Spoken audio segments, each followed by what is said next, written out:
It's the right time to ride.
Thank you, Mudkip. So, as I said earlier, I read a pretty heavy book, and I'm trying to take my mind off that by playing some of my favorite music. I did it to myself. I knew what the type of book was when I read it, so, you know.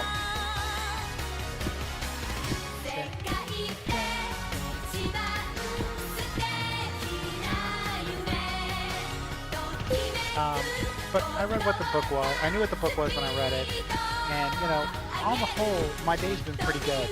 You know, I published my third book. It's going to come out here in the next week. I went and got my nails done. You know, had a pretty good lunch. So, you know, it's my fault for reading the book and knowing exactly what it was and being too relatable to the character. So, you know, I'm just trying to take my mind off the book, and I figured I would play the song. So how are you doing, Mudkip?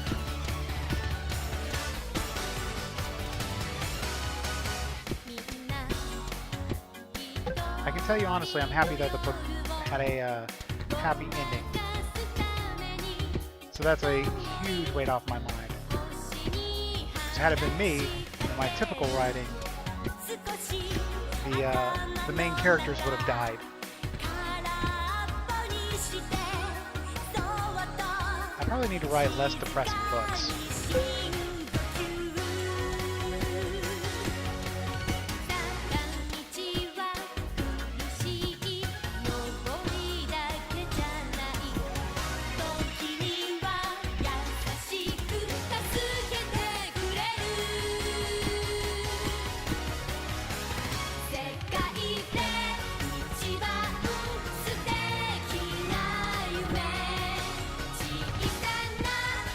I don't actually speak Japanese, so, you know, I'm just kind of mumbling my way through it.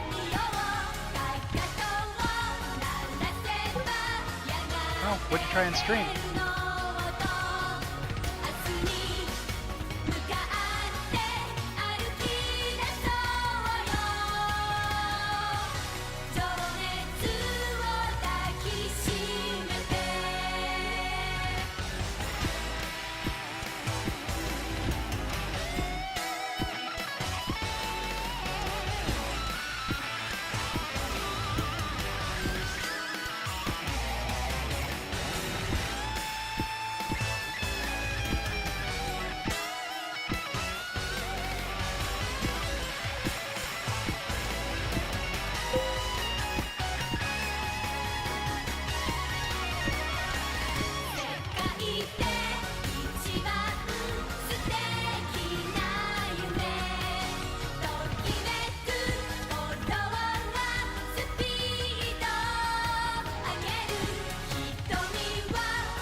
Rogue Legacy is a fun game to stream. It's a fun game to play either way. What do you mean it pickles? Pixels?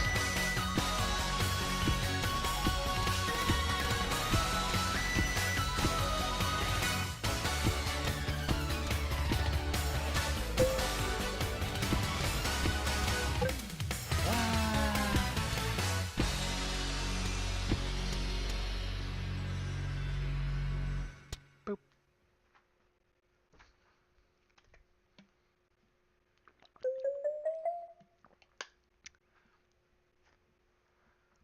Oh, mostly because of its graphics. That makes sense. All right, Angels Falls. This is by DJ uh, George Acosta. It happens to be one of my favorite like trance songs.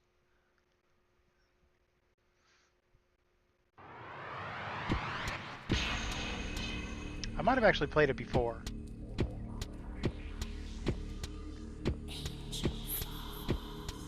Now that I think about it, there was probably a couple more songs I could have added on here. But this is probably going to be close to 2 hours anyways, because some of the songs I have that I've picked are close to 15 minutes anyways. So, like, this is an 8-minute song.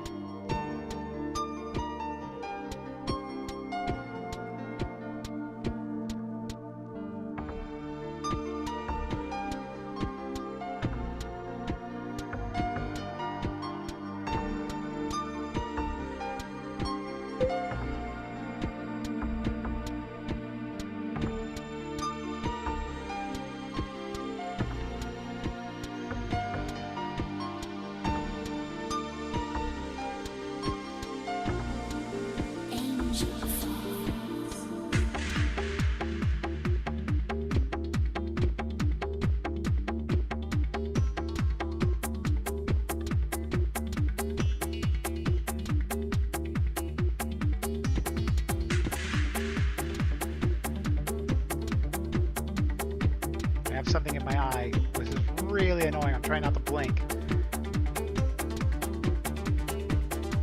Alright, I gotta get my...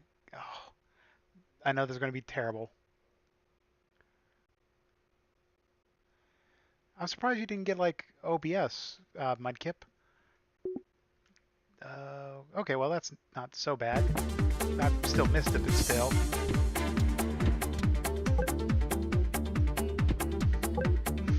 Dang it.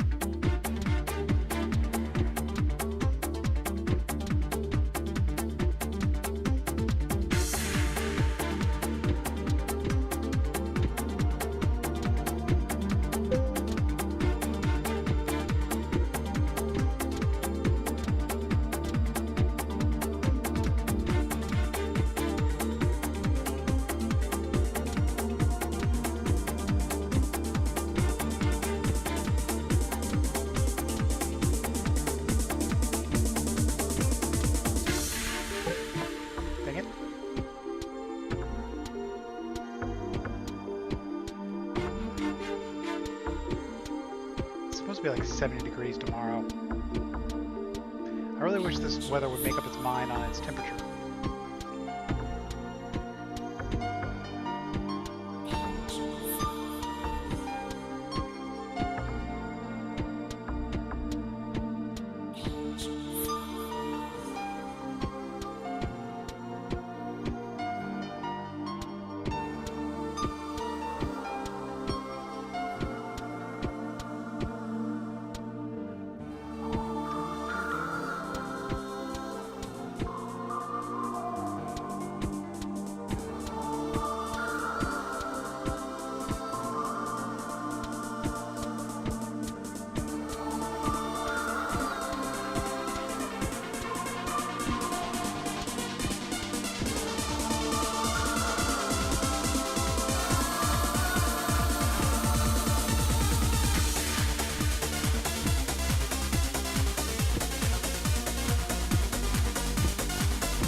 Oh, XSplit is actually, if I recall correctly, allows you to capture 2 different streams at the same time, Mudkip. Hey, by the way, Mudkip, which Pokemon is it that introduced the T-Rex?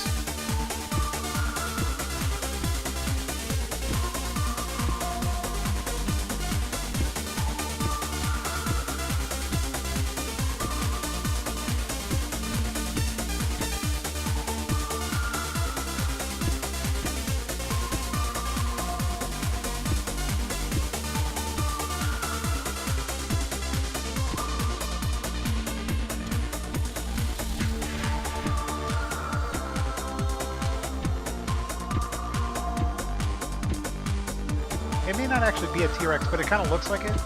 Like Crunch or Grunch or something. It was on the Pokemon Facebook feed for Valentine's Day cards.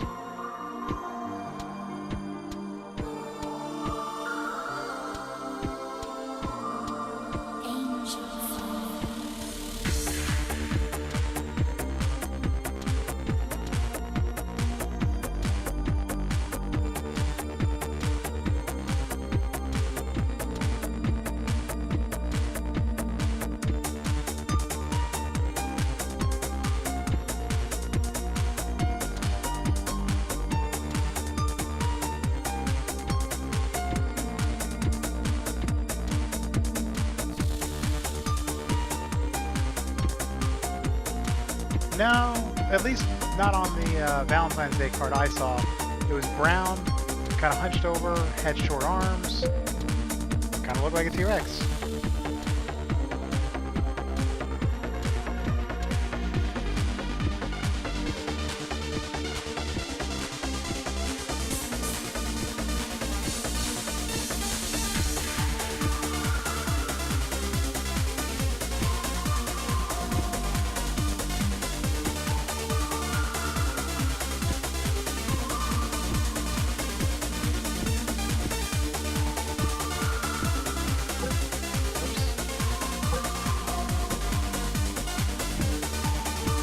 Well, I guess I'll have to ask Zenzetti then. I figured with your name being Mudkip, you were the all-knowing, all-Pokemon master, but that you wanted to be the very best that no one's ever been.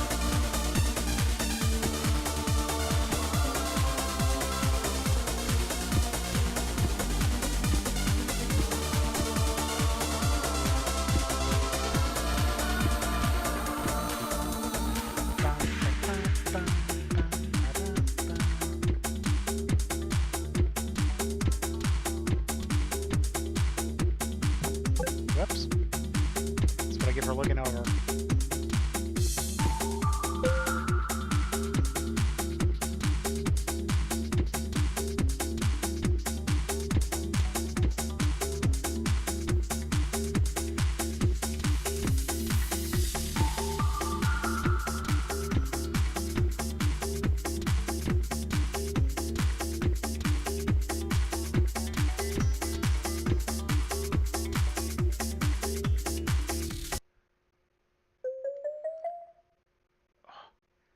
Eyes need a break. All right.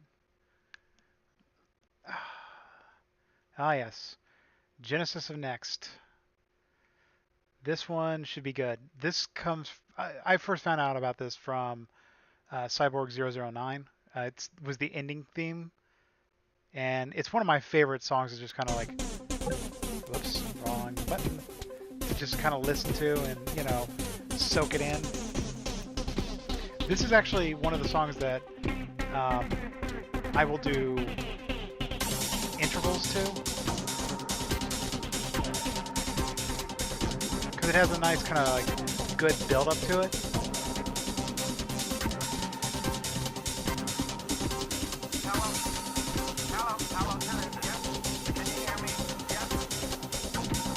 Speaking of which, I probably should go to the gym tomorrow.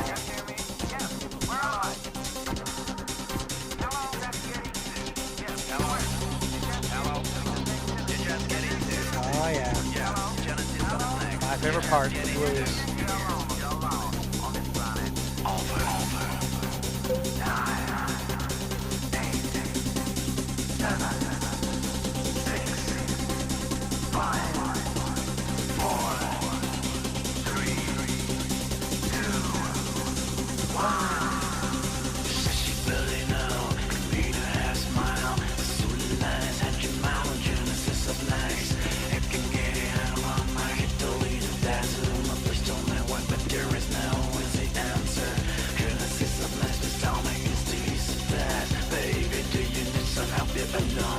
my avatar's not blocking the time, is it? Mudskip?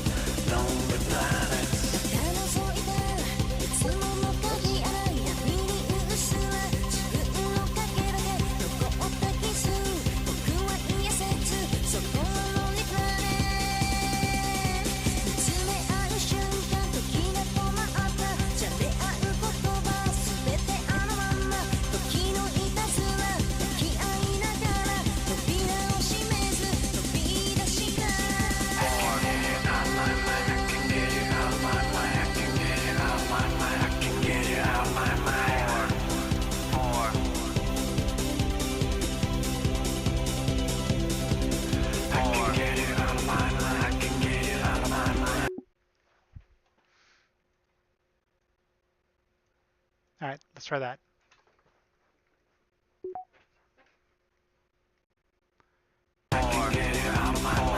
Is that better?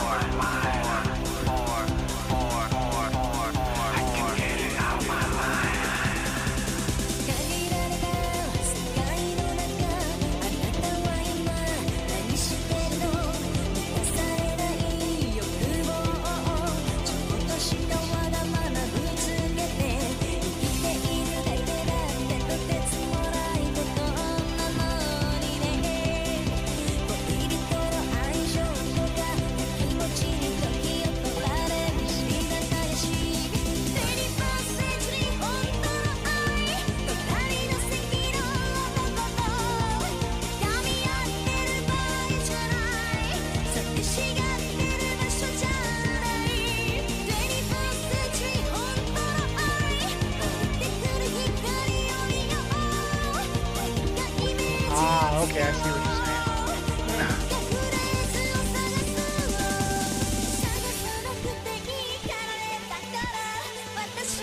saying. You might be able to get away with things like, say, Long Live the Queen and not necessarily Honey Bop, but games like that because it's not 3D.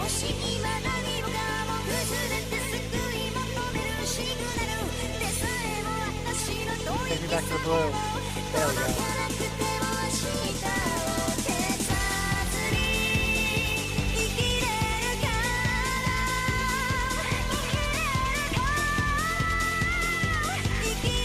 The interesting is, this is 144 beats per second, or minute. And apparently it's fast enough that this decided to put it in the blue. Well, no, obviously you wouldn't play Honey Pop, but I guarantee you could probably get away with like Bejeweled or Puzzle Fighter or something like that, because it's the same mechanic. Actually, I bet Puzzle Fighter would probably be pretty good.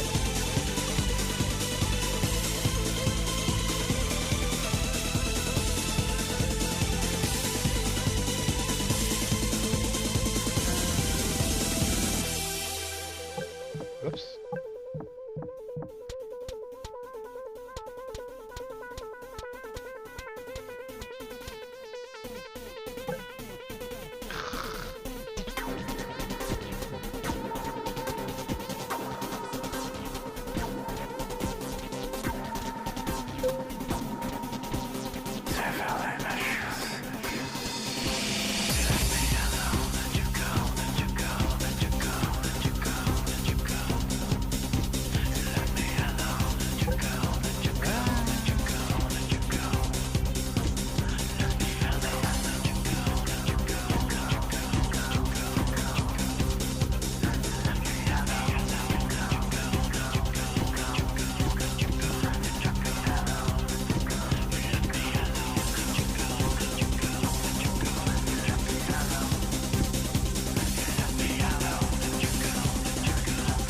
Honey Pop game really all that bad. Of course, I spent years in the darknet, so, you know, what my definition of bad is much worse than, you know, the average humans.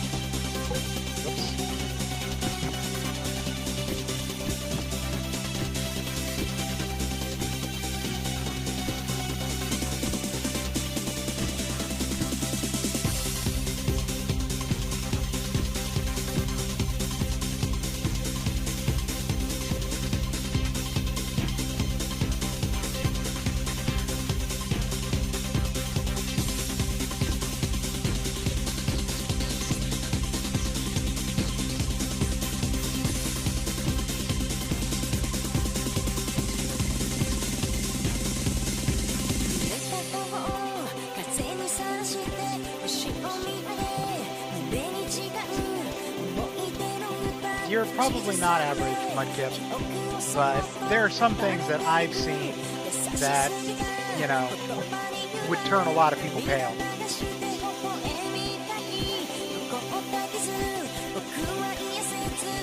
Like the entire 2 Girls 1 Cup. To me, I was just like, eh, whatever. Goes easy. Stuff like that doesn't bother me. I won't say, like, you know, I go every day out of my way to see, like, sick depravity, but, you know, I have a very high tolerance to non-gore, non-violent stuff. And the fact that, you know, the entire idea of the game is just to play and hook up and have sex, you know, that's no different than, you know, half of a dozen of things I've seen, like Custer's Revenge, or, you know, the Tetris where you uncovered the girls that were covered in soap bubbles. So, to me, you know, Honey Pop is pretty tame.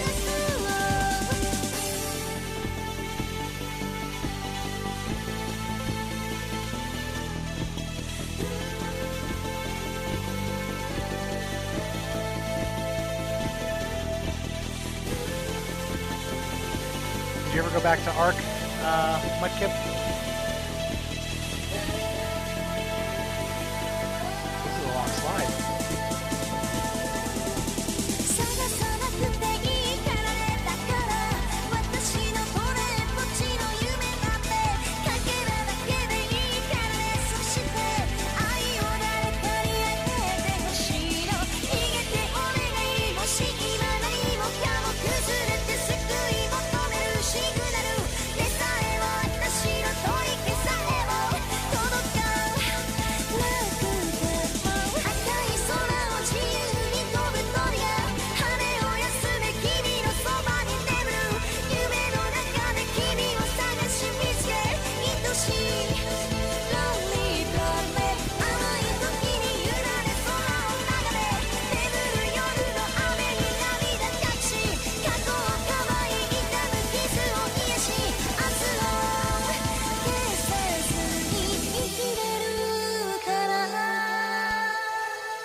Man.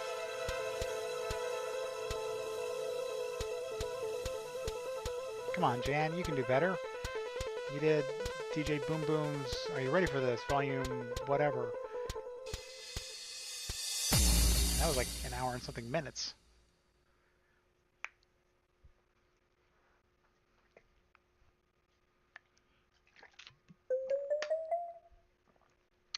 Alright, what do we got next?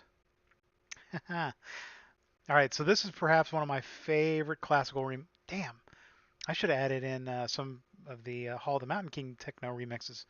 So this is Night on Bald Mountain, which if you remember the original Fantasia, this was like the end piece when Chernobyl shows up. Whoops. Stop lecturing, Jan. When, I think it's Chernobyl, I'm pretty sure it's the Russian god of death, shows up and starts summoning all the evil in the night.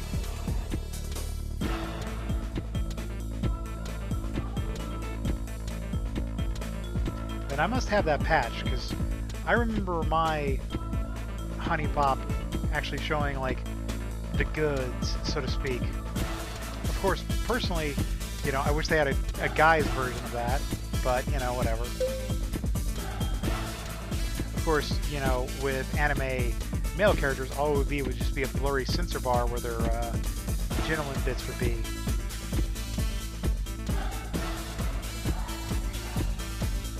I actually picked some long songs tonight.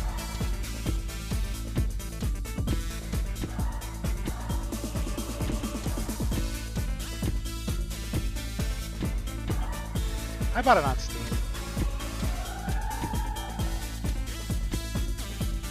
Or no, wait. No, I didn't buy it on Steam. I just installed it through Steam.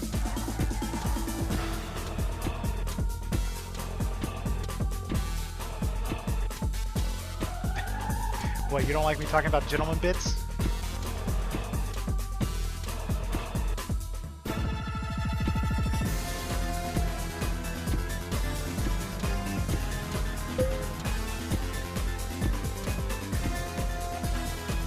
I promise one day I'm going to do a classical version of Melody Escapes. Probably fill it with opera, since I love opera. I mean, who doesn't love Carmen and O Fortuna and Wagner's The Ring of the Nibelheim, I think it's what it's pronounced. Basically the One Ring. Spoilers, you know, Tolkien didn't come up with the One Ring. He kind of stole it from Wagner.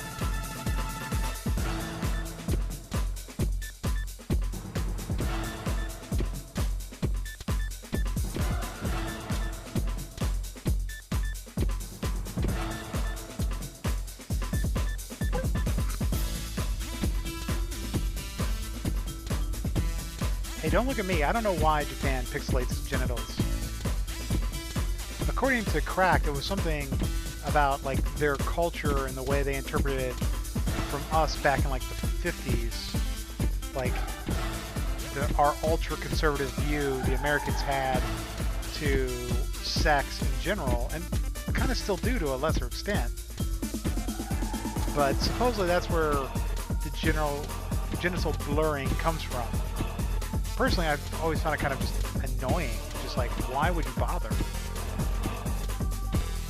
I mean, you got to give censorship people something to do, so obviously, you know, blur something.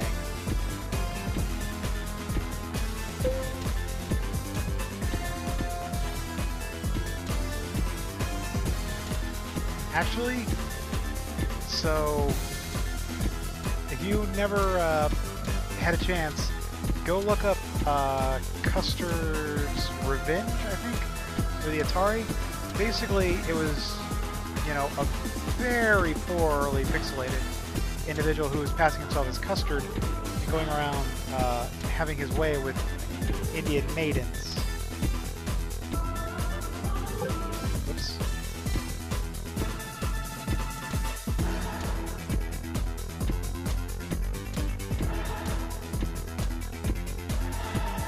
Why are you saying this stuff? Because you're the only one in the chat. Except for Kiza, who's like sort of half paying attention because he told me he was going to watch YouTube.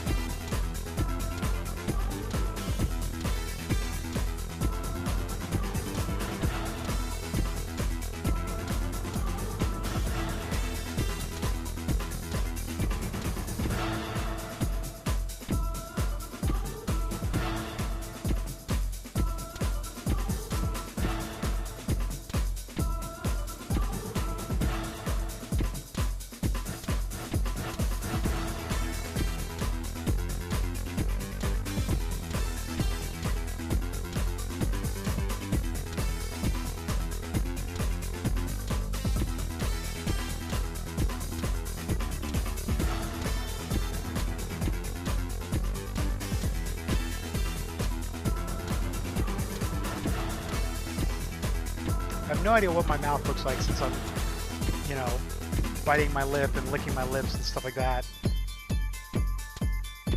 Probably looks pretty silly.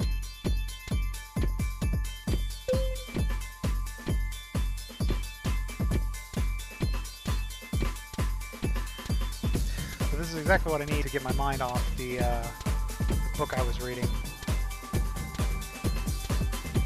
It really makes me want to go and write. The unfortunate thing is the book is already pretty similar to a book I was writing like a year or so ago, and that has me kind of depressed. It's the second time I've ever come across somebody who had the same ideas I did as a writer. The first one was Birdie the Mighty, which, if you're not familiar with Birdie the Mighty, it's about like a boy who gets a female space cop trapped in his body. Good grief. Slow-mo. And Birdie the Mighty came out, God, towards the end of my high school career. So, or at least in America, 97, 98, somewhere around there. Maybe 99.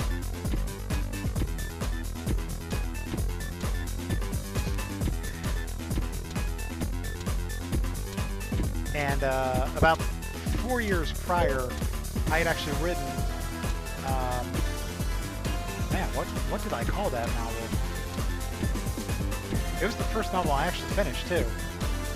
I need to go back and revisit some of my older work. But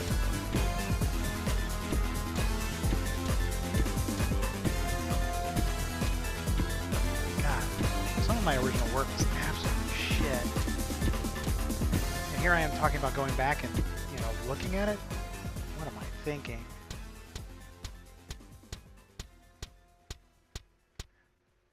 Now you're making me think about pixelated anime dicks. Well, technically you wouldn't see them because they're pixelated. So, you know, for all you know, they could be having a pencil under there or a saxophone. You never know. No, it's 9 o'clock. All right, so Watercolor is by a drum and bass group called Pendulum. It's not there because of the way, like, I've got my numbering schema. But this is perhaps one of my favorite songs.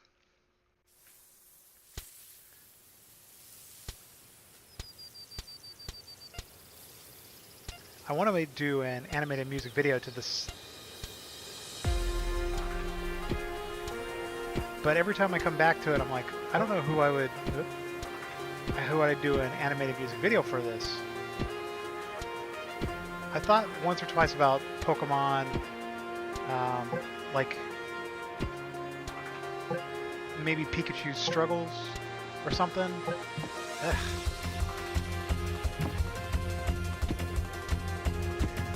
I've thought about Dragon Ball, like it's Krillin's, because, you know, out of everybody that's in the Dragon Ball Z and Dragon Ball universe, Krillin is perhaps like the unsung hero. You know, he's the strongest baseline human, and, you know, he's still off fighting Boo and Frieza and Cell, you know. Yamcha and Tien and Yao Tzu, who are the other arguably human, you know, they're all fighting, but, you know, they never really progress. And even when Krillin marries 18, he never really grows much.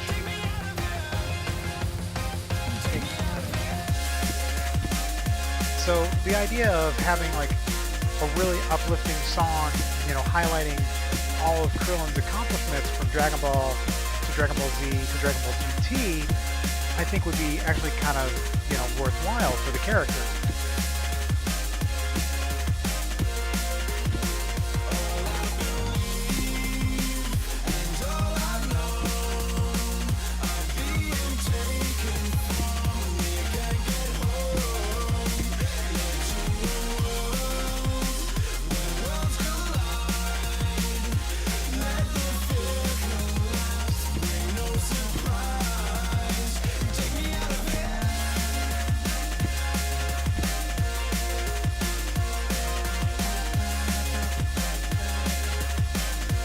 I actually do this when I'm practicing my kickbox routine. I'll play this song and beat the crap out of my heavy bag.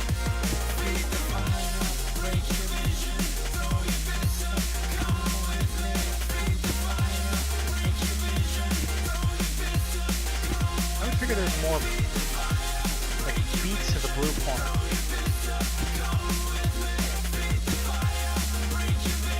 Did you ever watch Bleach or Naruto or Hunter x Hunter? Dang it. Or Yu Yu Hakusho? The reason, I mean, yeah, I'm sure you probably feel left out because you haven't watched Dragon Ball, but see, the thing with Dragon Ball that a lot of people don't realize or don't like to admit, but Bleach, Yu Yu Hakusho, Naruto, even One Piece, and Hunter x Hunter are really just a copy. Wow, you have not seen any of those? Okay. Good to you, man. I mean, the formula is, and we've jokingly referred to this formula by an old GM we used to have as the Nat reference, because Nat loved her uber powerful villains. So basically, you know, you got your heroes do stuff, and then there's a big baddie who comes along, slaps them, and, you know, shows off that they're more powerful. So said heroes, you know, Goku, Yusuke, Gon, Ichigo, Naruto, Luffy, all have to get more powerful in order to fight said bad guy. And then, you know, a more powerful bad guy comes along. They have to get more powerful, and so on and so forth. Like, it's a pretty staple in all of anime, or boys anime, I'd specifically say. And now I think about it, I wonder. I was just going to go back through and rewatch Sailor Moon. I wonder if that one, if it appears there.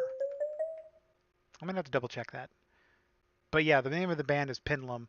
I want to say they're from Australia. Yeah, I suppose you could say Sonic too.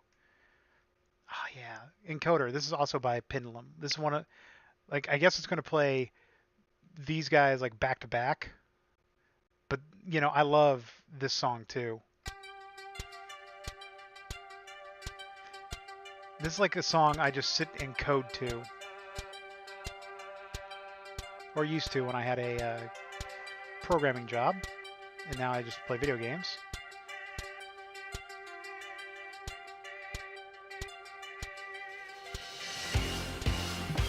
Whoops.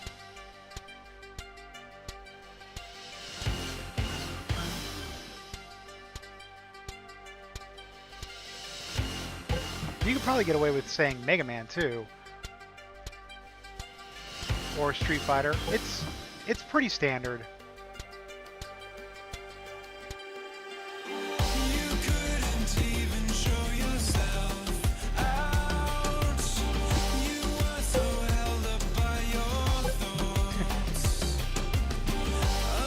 Did you go to Wikipedia for that, Mudkip?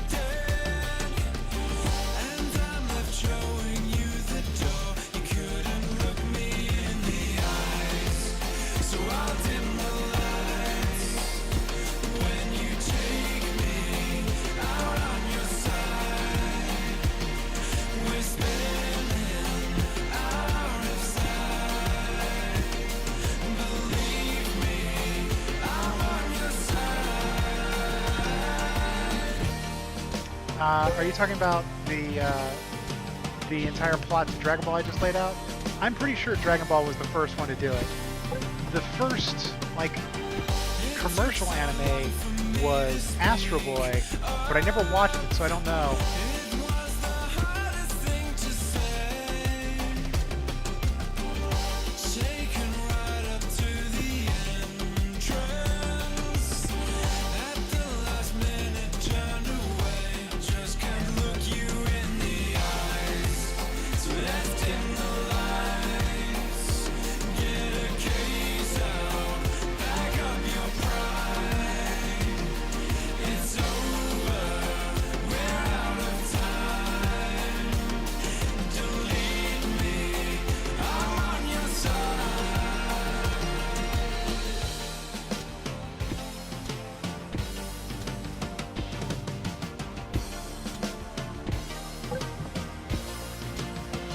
Final one I did watch. What? Ah.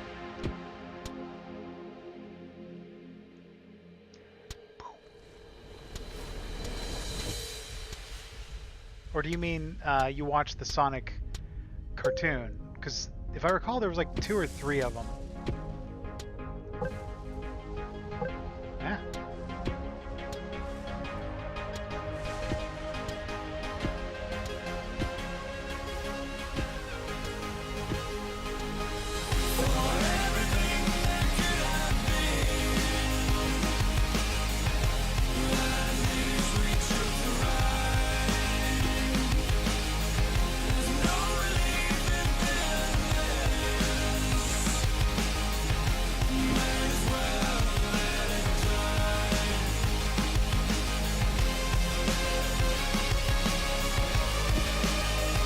Astro Boy? You watch the original Astro Boy or the remake Astro Boy? See, I don't know how similar the remake Astro Boy is to the original black and white one. I watched all of Gigantor.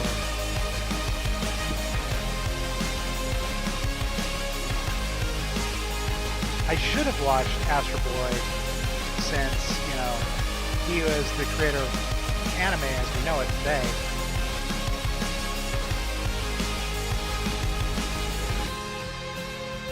Really? Well, good on you.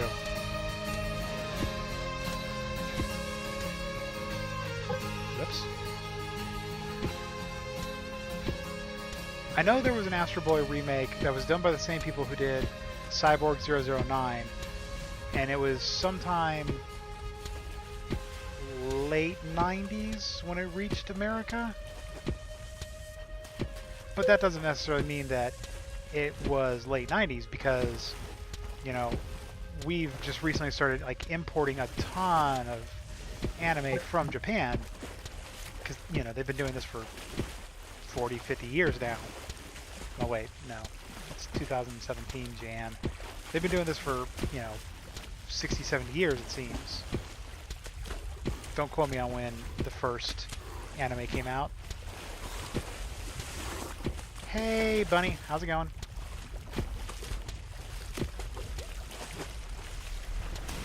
I can jump in chat if you want to talk with me.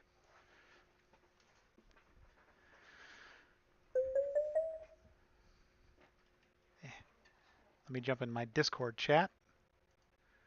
I've been meaning to do that. There. I'm in the cocktail lounge. If either of you...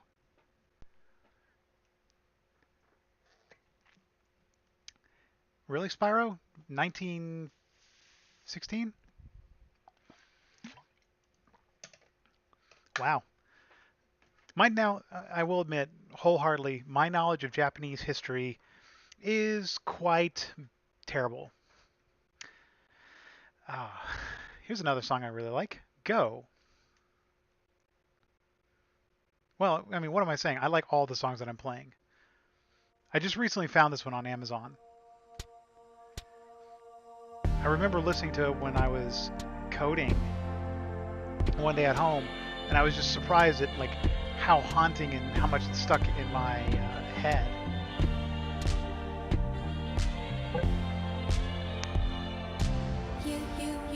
Wait, what? You're streaming from 12 p.m. to 5 p.m. now?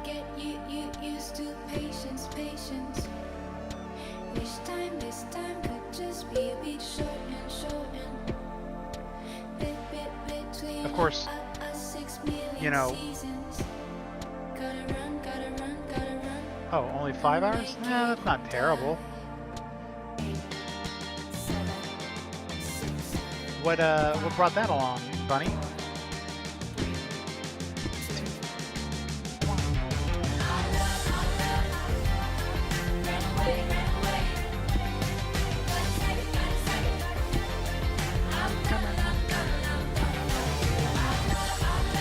I should have put Sad Machine on this one.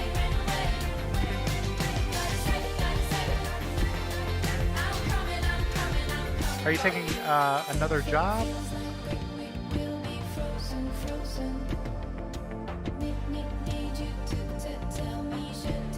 Like I said, I'm in chat if you want to talk, provided you don't mind talking about it on a stream, which, you know, if you do, I understand completely, and we can talk after the stream. I'm probably going to be on for quite a bit tonight, now that I'm feeling much better after that book I was reading. The book was actually tragic enough to get me to start crying in public when I was out reading it at lunch. So I was like, I need to really finish up this book. It was only, you know, 300-something pages, so it didn't take that long, but I kept crying so much I had to put it down.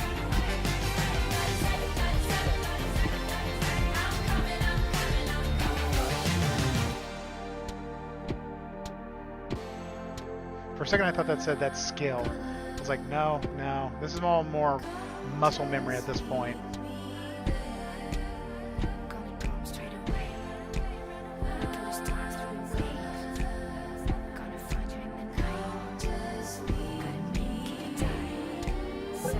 Whoops.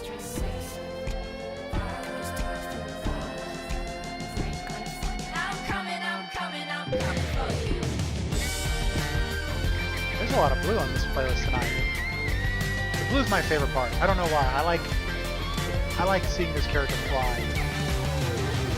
Even if I really wish this was Rainbow Dash with her Pegasus wings. Pegasus?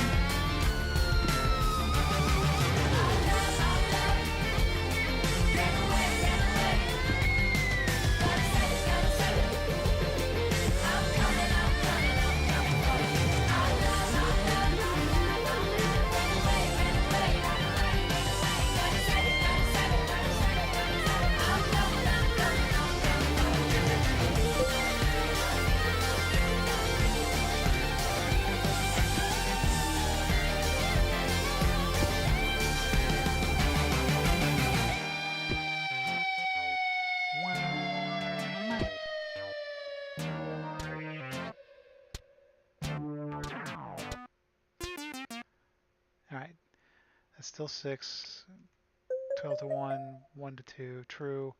But you know, well, it was 1 to 6, so...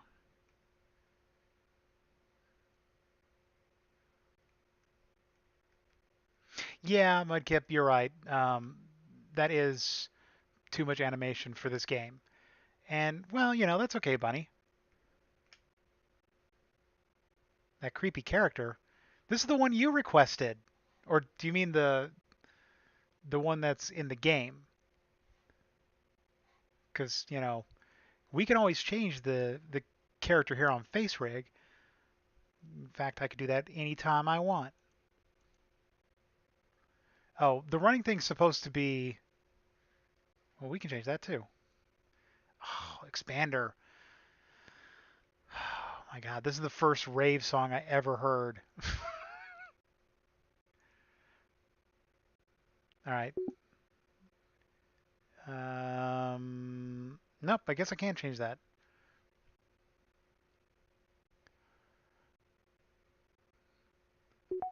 $4 a.m. Ugh. That's when I was going to the gym. Settle in, guys. This is one of those 12-minute songs I was talking about.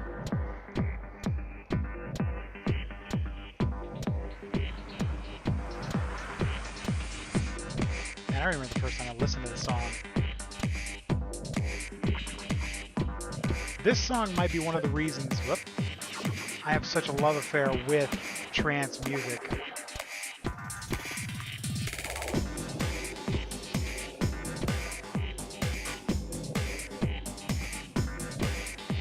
Thanks for keeping us in the loop on my channel, Bunny.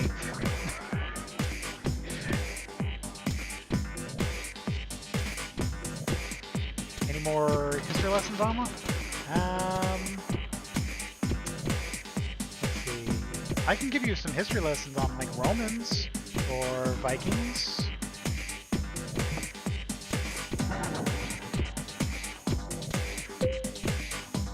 How about this, Mudkip? You pick a subject, and let's see how much information I know.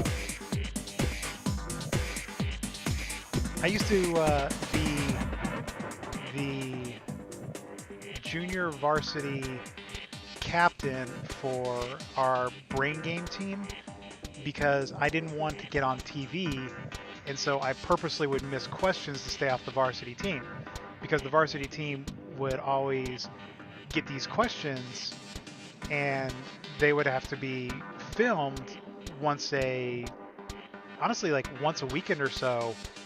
And so I would purposely miss, you know, the allotted 5 questions that I had to miss so that I would be junior varsity and not varsity brain game. It seems so sad to say, but a lot of my high school career was spent trying to fly under the radar so people didn't think I was too smart and expect a lot out of me.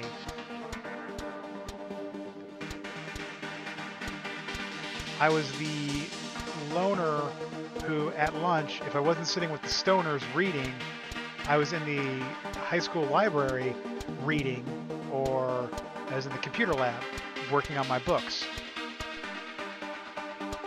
Like, that's... Whoops, wrong button.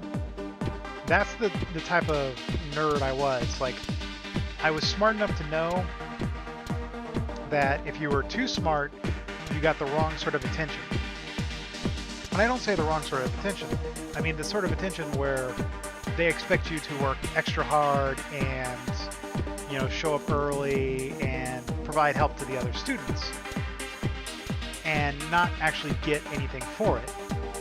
In an environment where, you know, I'm a contractor, I will work diligently, I will show how intelligent I am, but in my particular high school, there was nothing that was weighted, so the kids in special ed classes were given the same A as a person in honorary English, you know, advanced math.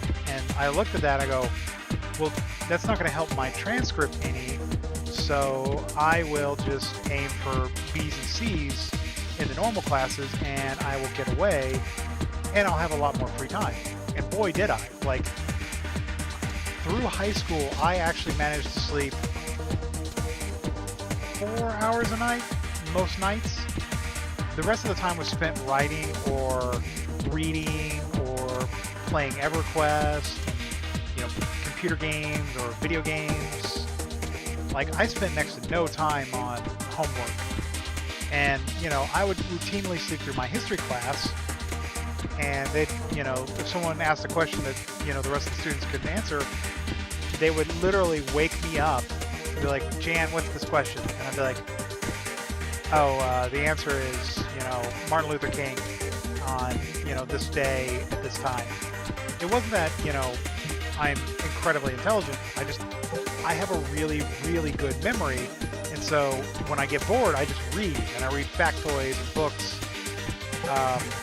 I remember once a good friend of mine in high school, I love this story because it's so ridiculous.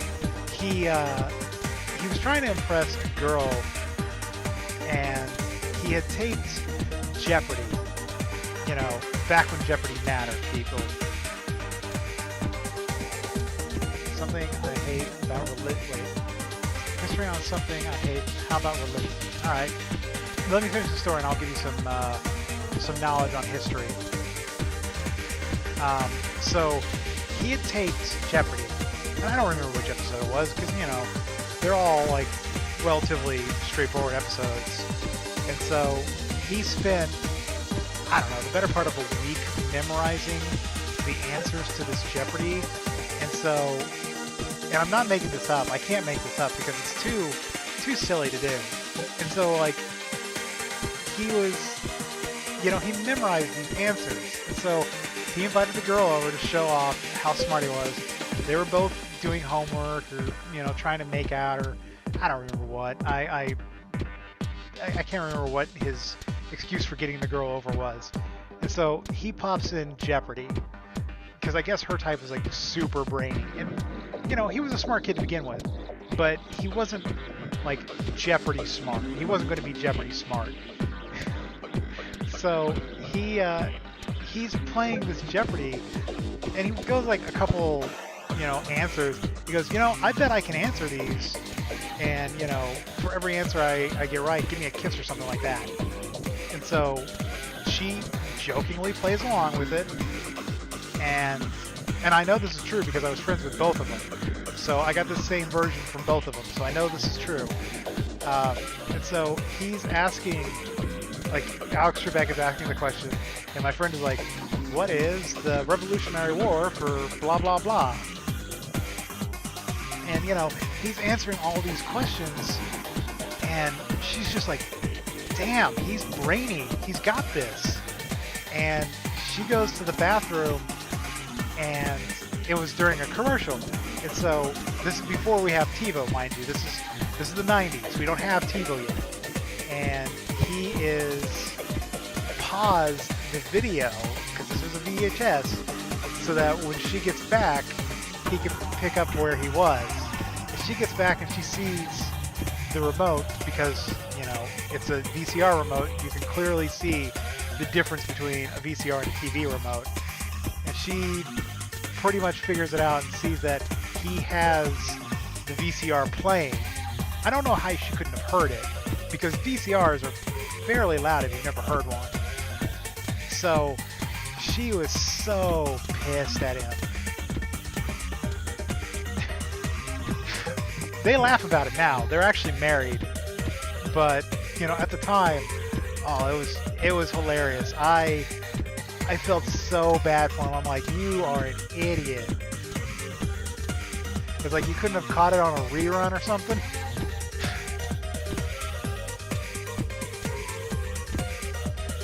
But, you know, that was my friend. That was my best friend through high school.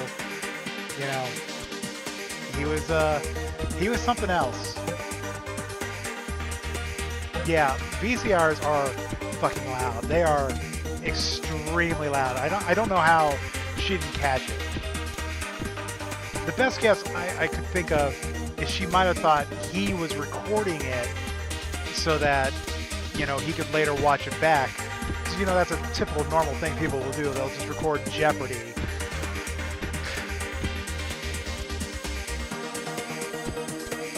Alright, you want some knowledge on history, eh? That might be my least favorite subject, but let's see.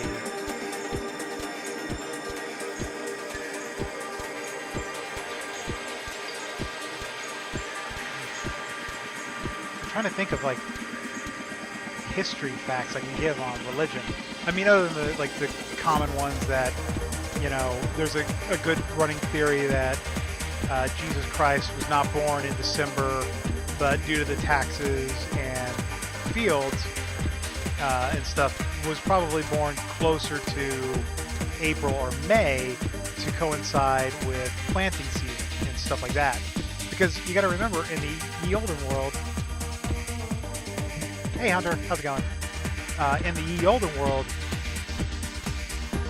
the children were tended to be conceived in the winter months because, especially in Roman times, with the Roman legionaries, they were soldiers half the year and farmers the other half the year, at least early on. Eventually, the Roman legion became a full-time legion, and, you know, they had slaves to tend the crops. So Jesus' real birth, he was probably conceived in the winter months or early fall, what we know as fall, and then born sometime 9 months later. So if you think, you know, 9 months from June, that puts it at something like late fall, or late 9 months. Someone do the math for me, but I think 6, God, now I can't think and hit buttons at the same time, apparently. And lecture. Welcome to Jan's Lecture, where I will listen to music and give random answers while hitting buttons. So, you know, there's that little fact. I'm not even going to go into, like, the actual legitimacy of, you know, Christianity versus Mithra and the other March. Okay. Thank you, Spyro.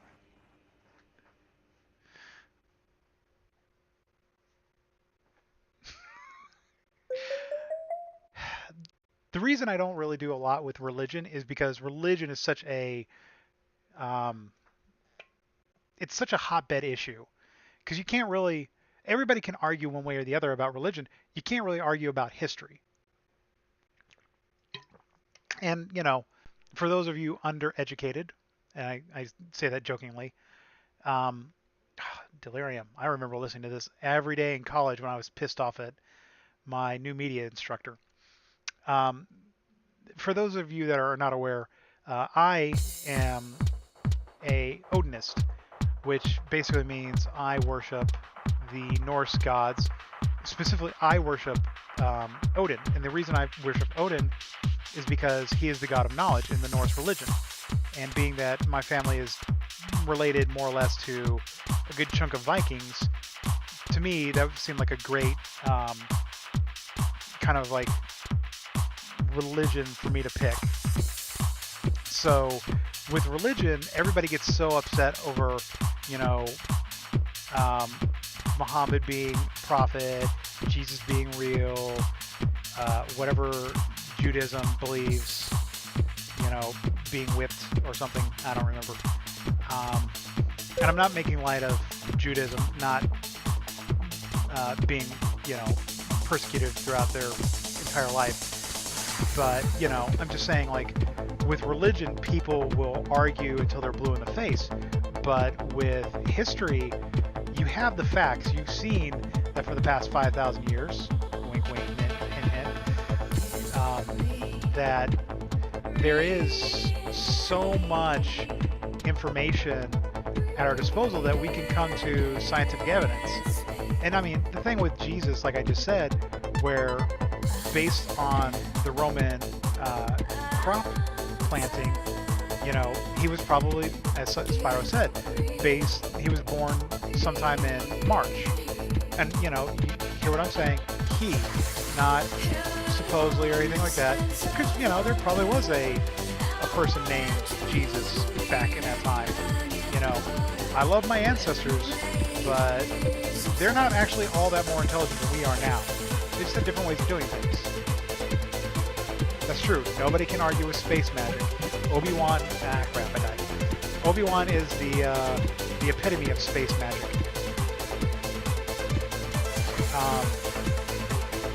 So that's why my knowledge of religion is like a little shaky. Like if you were to say, Jan, you know, talk to me about Superman, and you know, I could tell you quite a bit of information about Superman or Batman because, you know, we have all this fact, if you want to call it fact, about, you know, DC characters. Personally, I hate Batman and Superman and those guys, so I relish finding, you know, stupid information about them so I can be like, oh yeah, well, Superman had super ventriloquism. Nah. Deadpool? What do you want to know about Deadpool? Yes, Spyro?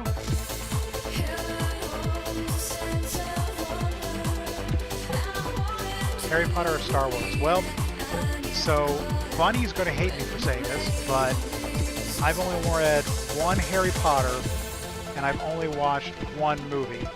I read the first book and I thought, meh, and the only reason I watched whichever one Hermione time travels with, because my mom wanted somebody to go to the movies with her to see this movie, and that's the only reason I went to go see it. And the only thing I thought was a saving factor was that John Williams did the music.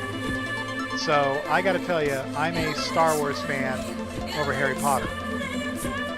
But so even though I just released, you know, my second urban fantasy novel dealing with, you know, magic, I'm not geared for fantasy. I'm more sci-fi.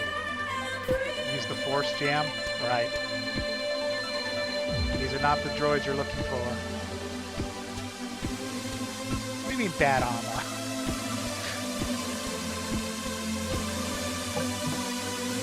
Wait, what do you... Dang it, Mudkip, you made me pause the thing so I could read this. What do you mean they're as smart as much 90%? What do you mean they're as smart as much 90? Mudkip, I don't understand. Like, my head doesn't work. I'm sorry, Spyro, but nothing against people who like Harry Potter. Just, and you know, I'm the same way with Tolkien. Like, I have a hard time getting into Tolkien because, for me, fantasy is boring. I describe it when I play D&D. Would you rather have 3 seashells, you know, clean your bum, or would you rather accidentally wipe your butt with poison ivy after you take a poop in the woods? Or pee, you know, whatever. Like, there's nothing against fantasy. you know, one of my favorite fantasy novels, or one of my favorite series that I like to read, and I read it and I'm just like, God, this is terrible, is Dragonlance. Like, you go through and you read Dragonlance, you're like, this is just terrible writing. It's pretty cliche, you know, the characters are more or less boring, and, you know, same thing with David Edding, one of my absolute favorite writers. So much so that I wanted to go to Spokane University just so I could meet him and be like, Mr. Eddington, David Eddington, yeah, you inspired me to write. Thank you so much for everything you've written. But, you know, if anybody asks me what's the best books by him, I want to say The High Hunt and The Losers. And honestly, it should be The Losers because his first book, in my opinion, is his best book. Or Sandy. All I know is you're a wizard, Harry. That's all I know. Well, Hunter, you know more than me. I remember we had a conversation at one of my work, and everybody was like making Harry Potter references and stuff. And I was literally just staring at them like they were speaking Latin. Well, I actually understand bits and pieces Latin. Like they were speaking Russian. And I'm just like, I don't understand a single word you people are talking about. And then when they explained it was Harry Potter, I was like, oh, well, let me drop some foundation on you. And of course, you know, you've got to be a real sci-fi junkie to have read Isaac Asimov's Foundation trilogy. Because, you know, Asimov is a really dry read at times. So you got to be setting in for a long haul. You know, Hunter, I was pretty blue before, but now I'm doing pretty good. I was blue because of what I was reading. So, you know, that was my fault. I freely own it, and that's why I'm streaming. Streaming this. I used to listen to this song every morning after my intro to web design class, because that teacher would piss me the fuck off. You know, I'd listen to the song, and then I would, you know, run over to the university gym, you know, do a couple laps, and then I'd be good for the rest of my class.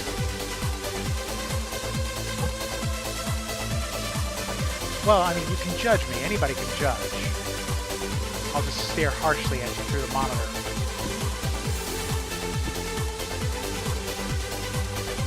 Now, when you say the first three Star Wars, do you mean 4, 5, and 6, or do you mean 1, 2, and 3? So here's one thing that you may not understand about me as a fan. My favorite band in the absolute world, KMFDM. I love them. I love listening to their music. I try and go to every concert when I've got the time and the money, but I am one of the very first fans who will tell you, don't listen to this album, don't listen to this album, don't listen to this album. These are absolute shit.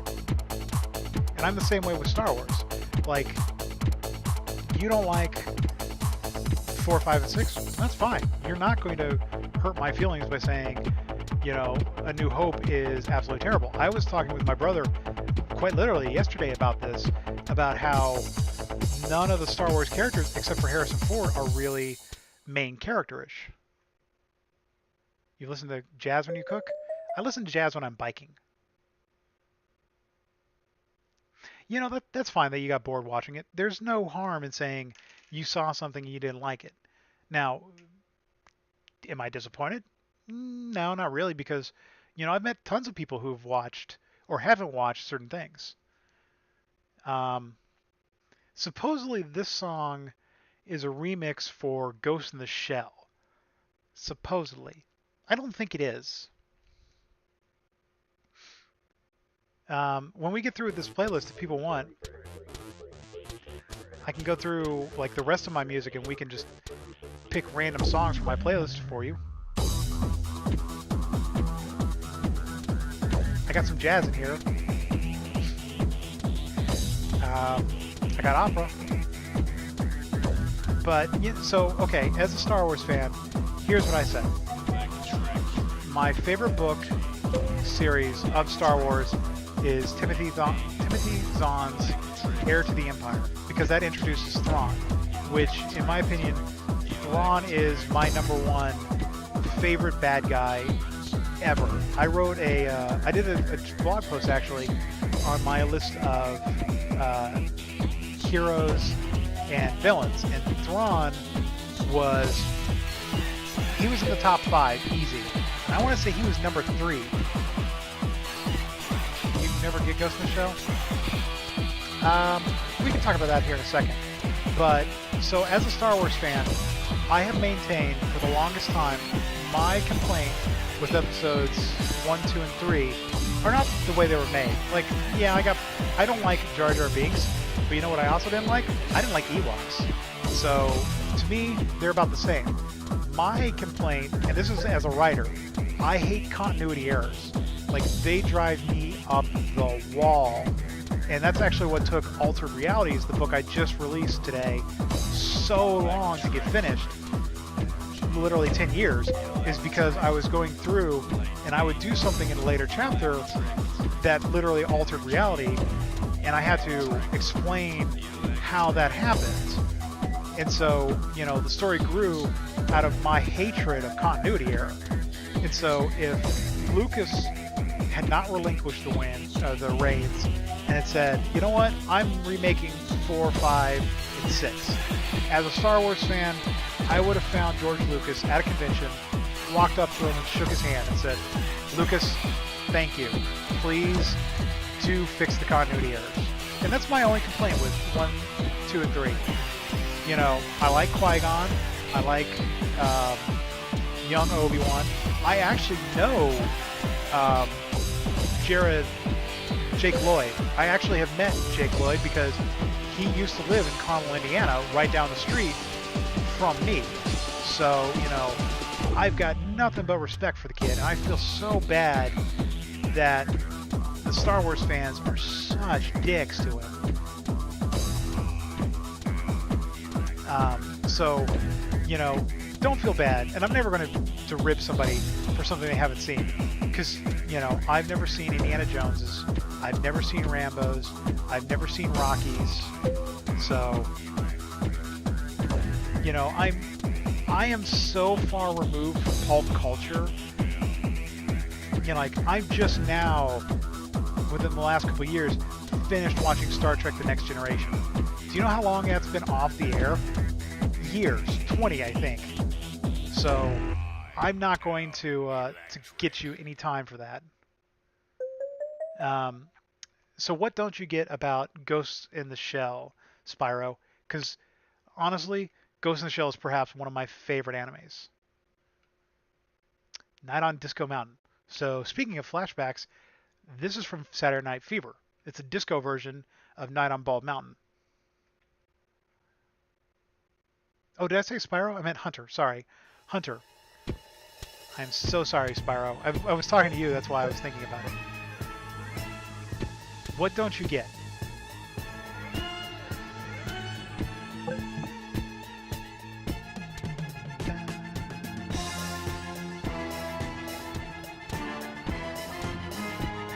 I really wish the background would change, since this is such a dark song, that it would go to a darker background to reflect Night on Bald Mountain. Hunter just failed.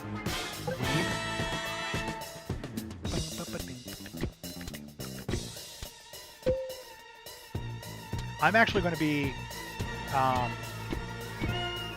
one of the first people in line in my area to go see Ghost in the Shell. And it's not because it's Scarlet Joe or anything like that. It's because I love Shiro Masuno. I love Dominion Tank Police, done by him. I love Black Magic Synthesis. I love Appleseed, so much. So, I'm looking at it as, so when the first Marvel movies got released, I wanted a Captain America movie. So I was like, I'm going to go see every Marvel movie that comes out. That lasted until Ghost Rider, when I was like, dear fucking God, somebody shoot me for having suffered through Nick Cage like this.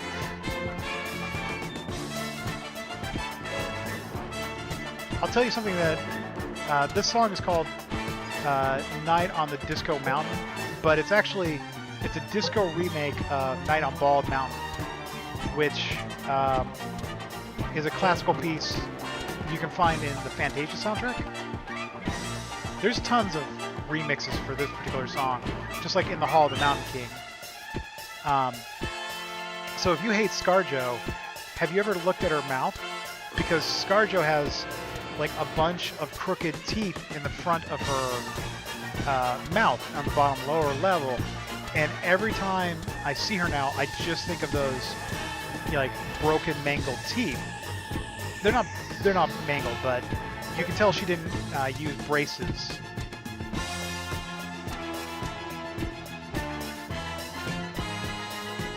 You know, as someone who doesn't have the best of noses, I can't fault her for that. I just, you know, ScarJo really doesn't do anything for me. Now, that said, you know, a lot of the male actors do. Anyway, Hunter, please explain what you don't get about Ghost in the Shell. Let us analyze your problem. She got the London look? Yes, she does. I didn't notice it until I was watching Lucy, because someone had explained to me that Lucy was going to be everything I wanted to see in a movie, and I was like, Transcendence did it better with Johnny Depp. And Johnny Depp's a lot cuter, in my opinion. But, you know, I'm kind of jaded when it comes to that. Well, so if Hunter hasn't watched the original Ghost in the Shell and watched like Ghost in the Shell Innocence, I could see how that would be confusing.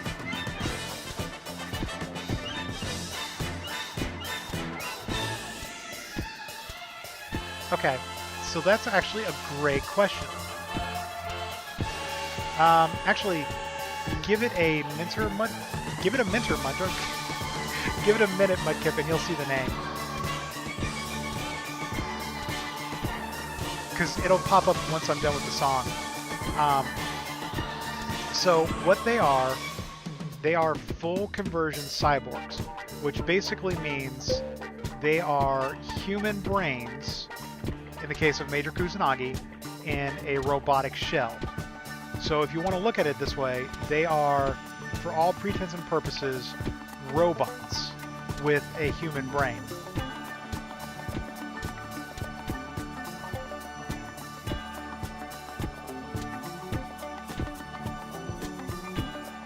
And actually, the big thing with Ghost in the Shell, and this doesn't come across until late in the manga, is that Major Kusanagi is questioning the authenticity of her life as a robot versus her life as a human. Because there's a certain thing where, as they call it, ghost, the soul of the individual. So, okay, I'm going to argue that no, I don't think Major Kusanagi was a man. So there you go, Mudkip. Night on Disco Mountain by David Shire is the name of the song. Hey Tiki, how's it going? So I am of the opinion that Major Kusanagi from Ghost in the Shell was actually just a lesbian. Which episode? Are you talking about the episode where Bato is saying, why do you keep that female body when you can use mine? Because if you remember in a later episode of Standalone Complex, it shows her as a little girl trying to fold the paper in the second season. Which is why I maintain she's always been a female. And even in the manga, like there's a point where... No problem. I'll hold on. Where do I belong? What song is this one? Yeah, let's find out. But in the Infected Mushrooms. All right. I don't remember where I picked up this song from, but I like these guys. And am I loud to you guys? So technically, yes. a cybernetic individual is still a human. However, in the manga, Major Kusanagi has transcended to become both a human and a digital being. So she's... God, this song is loud. At least to me. I don't know about for you guys. Can you hear me? Now, if I may make a suggestion to you, Hunter, I don't know if you would find this anime to your palate. Yeah, so they have brains. And basically what they sit on, this is kind of a futuristic idea. So basically what has happened is they have fished out the brain of the individual and put it in a synthetic brain case, and they fill it with nutrients that are circulated through the body and can be replenished. Because the cyborgs do eat and the cyborgs do drink, they have a very specific nutritional requirement that in Ghost in the Shell Standalone Complex, Bato always talks about the fact that the food that they're eating, they are just remembering what it tastes like, which implies if they were a robot, they would not have a concept really of taste. Because, think about it, a machine has no reference to what your taste buds would be. So what they're just basically saying is like, with this chemical concoction, this is what it tastes like. Which is why in The Matrix, Mouse, I think his name is like, well, what do they know what tasting meat tastes like? What if I thought it tastes like chicken? Because, you know, to a computer, they're just a collection of chemical components. But to a human brain, or a cybernetic individual who's in a metal case, they are flavors. They're remembering what they were from, you know, prior experience. Same with the smell, because it's, I want to say it's Bowman who has the problem. Bowman in the manga can't smell. He has no sense of smell. So, you know, when you see him every time, he has roses next to him, or, you know, some other flower, because his prosthetics allow him to actually figure this out. I think it is a thing with Bato, because Bato is a very macho individual, and it helps him to cope that Major Kusanagi could change form. But the one thing with Bato is, Bato views Major Kusanagi, now keep in mind, this is just my personal opinion, Bato views Kusanagi as like a little sister. Ooh, I gotta take a break. Eyes. Okay, there. Screen stopped moving. Oh, speaking of Ghost in the Shell, here we go.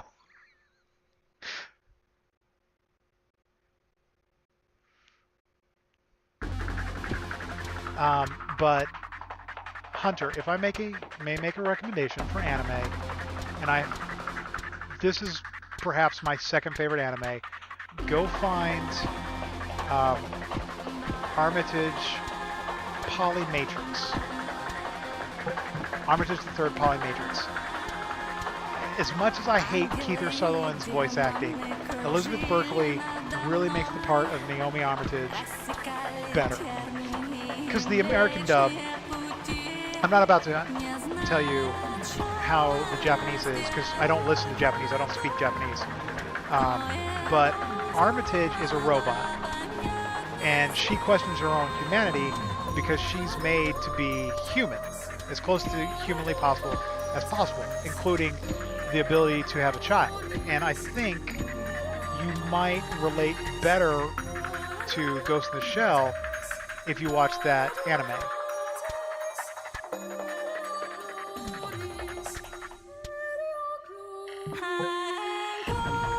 Yep, anime Armitage the Polymatrix is the combination of the Armitage the Third.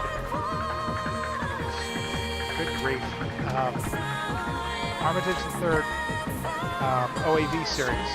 It's 4 or 5 discs, but it was early in the days of um, dubbing, and the guy who's playing Ross, oh dear God, you want to talk about terrible voice work.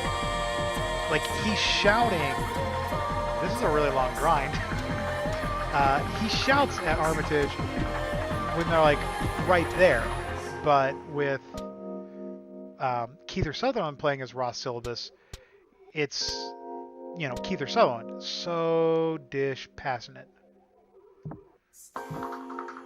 So you say Armitage is older. Me, that was in what I consider the high days of anime, because, you know, I was watching anime back in the 80s, but yes, it is a 90s anime. Oh yeah, no, I'm not even going to lie. The reason I recommend the OAV is because, or the movie over the OAV, is because the dubbing is absolutely terrible.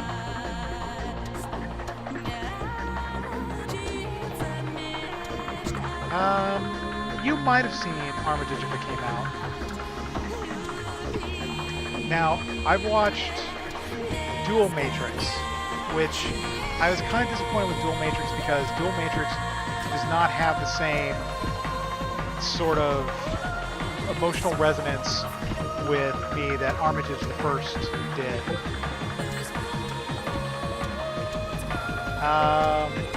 I mentioned that Electric Rave was from Ghost in the Shell, and that started it.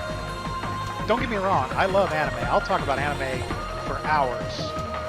Me and Bunny don't see eye to eye on anime, but, you know, I will talk anime, and I'll talk comics, and I'll talk video games, and I'll talk movies, you know, until I'm blue in the face. I'll even discuss philosophy and politics. I like to talk. Soul Eater? See, I tried watching that. I couldn't get into it. Your first anime was Dragon Ball? Alright. Allow me to really make myself feel old. So my first anime, and you're probably not going to know about it because it's such a minor anime. It was at the time when I first saw it called Star Avengers. It was part of the Force 5, and I just had the movie.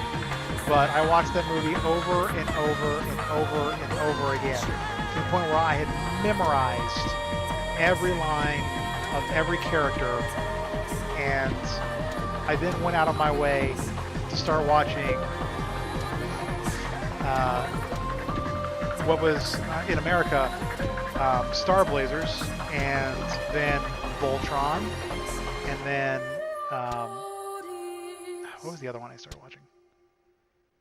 The second one was Inuyasha? So my first one I know for sure was Star Avengers, which is in America called Castle in the Sky. Oh yeah, definitely. Shiro Masamune, not Shiro Masamune, I'm sorry. Miyazaki is actually just 2 nights ago I was watching Porco Rosso in bed because I love, oh, here's Pendulum again. I love Miyazaki. Mobile Suit Zeta. Oh, that's a pretty good one. Here's a little bit of trivia for you. So, for those of you who were not aware, when Disney purchased the rights to release Studio Ghibli movies here in America, they purchased several movies from Hanzo Miyazaki. And they purchased My Neighbor Totoro, cute, wholesome little movie, right up there with Disney's image. Didn't think twice about it. They got Kiki's Delivery Service, and then the next one they purchased was the film we know today as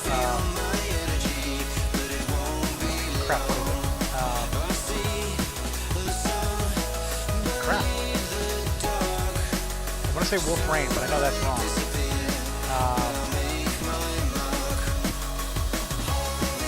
Thank you. Hi-Yo. Thank you. Crap. What is that movie? Princess Mononoke. Okay.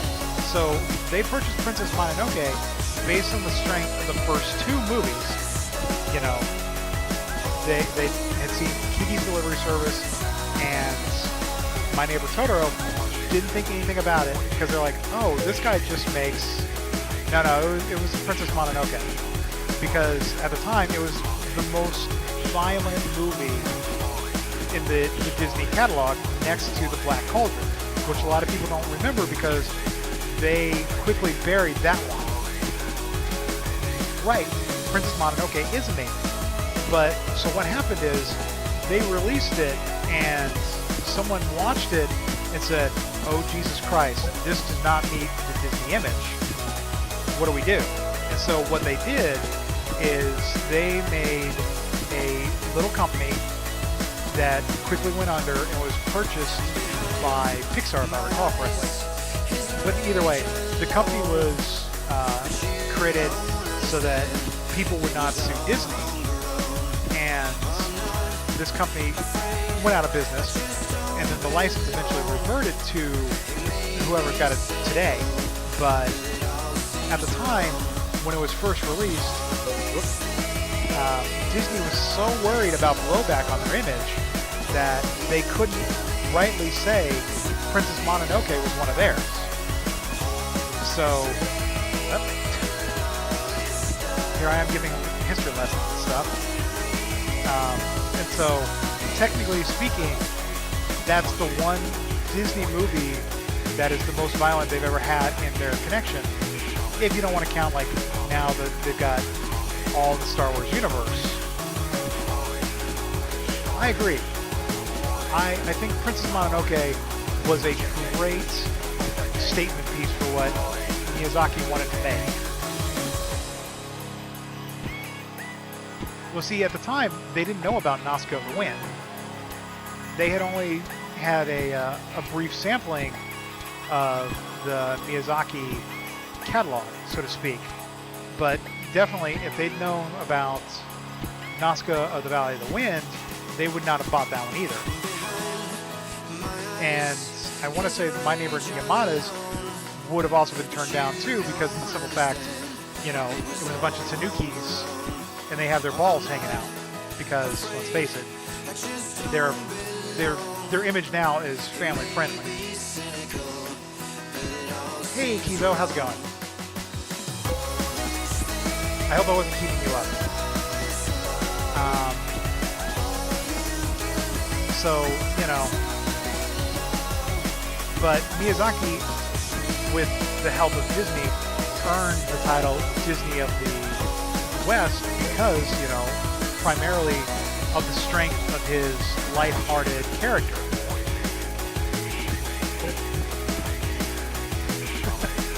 Well, Kizo, I'm glad you're here.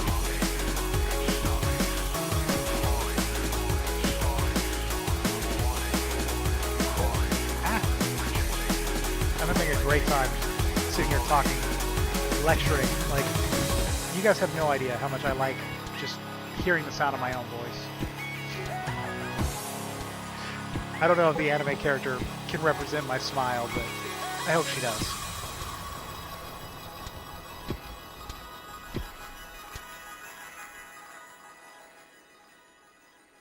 All right. What were we talking about?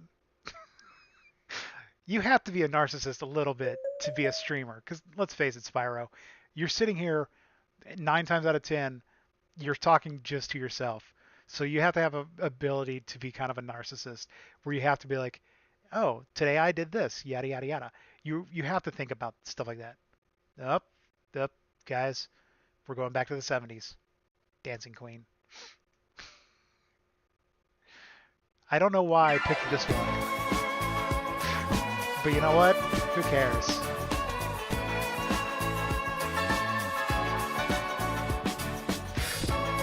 I'm sorry, I'm laughing too hard over here.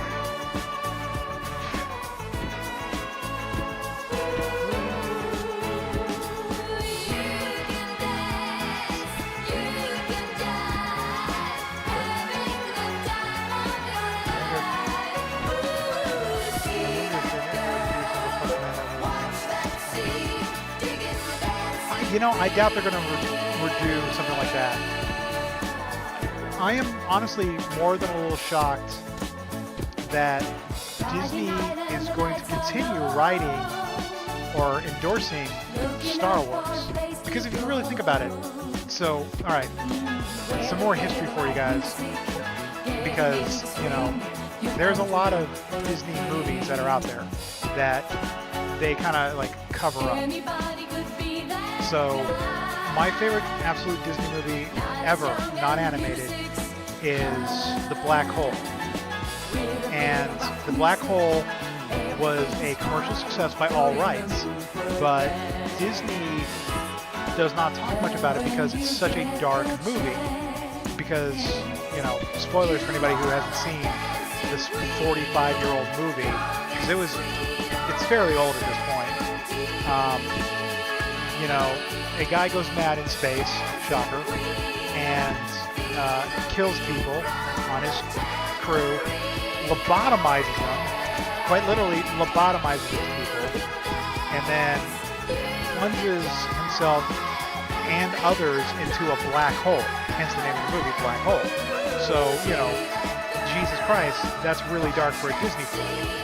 So, when it came up that they were going to look at their properties to be renewed, you know, they did the Tron Legacy, because, you know, Tron is one of their pieces.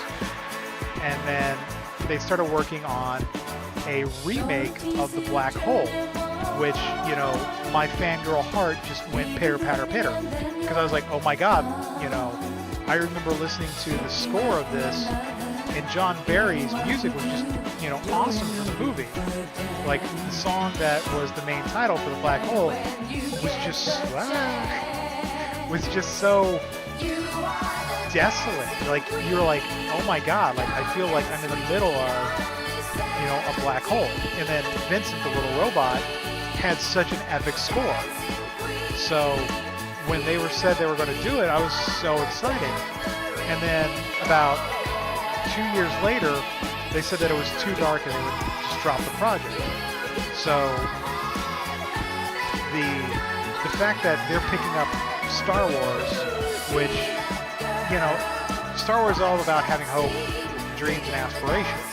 Because, I mean, who doesn't want to be a Jedi? A space wizard, if you will. Here we are, back to space magic. But there's a lot of killing in Star Wars. Like, I don't know if anybody did the actual count, but, you know, they killed dozens of troopers, dozens of rebels. At least an entire planet full. You'd rather go to Hogwarts?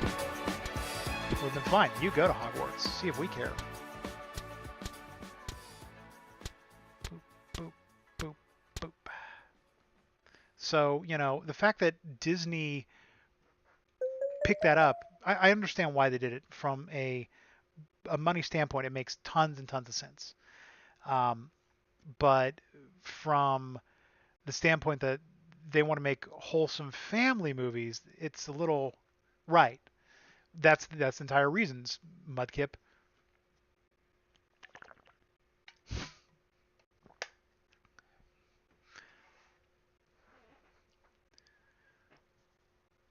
They may. They're talking about doing spinoffs.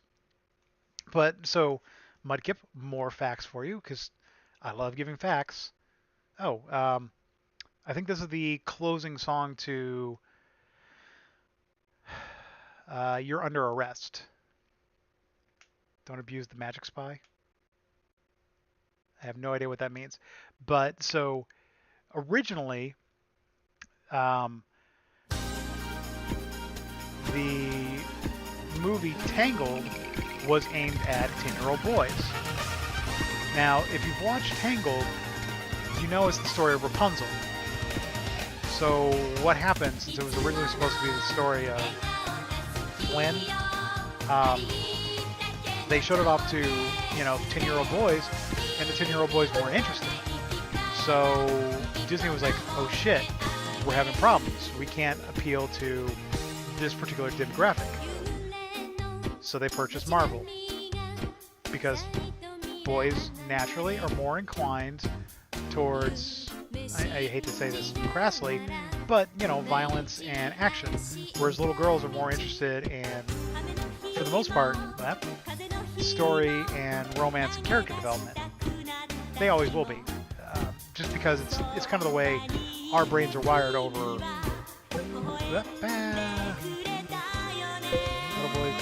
Right. And that was the problem.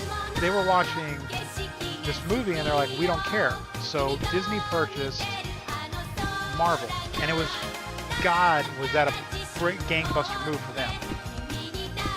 And so when the chance to pick up Star Wars came up, they leapt at that chance. Because now you've got the entire family. You've got the little girls with Disney's princesses. You've got the boys with Marvel and some of the adults. And then you have the adults with Star Wars. So for Disney to pick up the Star Wars franchise was just a beautiful stroke for them, because now they have locked down the three key demographics that they'd missed. Because they had the little girl demographic, you know, they pretty much had that on lock. And then with the superheroes, they have the little boy demographic. And now with a lot of adults, especially, you know, adults my age, we remember Star Wars. We remember growing up to this. So, you know, now you have that nostalgia factor. And of course, because adults remember how wholesome and, you know, kid-friendly the movies were, because Star Wars above all else, because George Lucas was a marketing genius, even if he couldn't tell a story to save his life, and I freely admit this, he had always aimed this at children. So the Ewoks, they're just little action figure toys. You know, that's what he was aiming for. Jar Jar Binks, same thing. He's been staying true to his marketing dreams pretty much from the get-go. So because adults remember the original Star Wars and even the prequels the way they came out, they know it's safe to take their children to.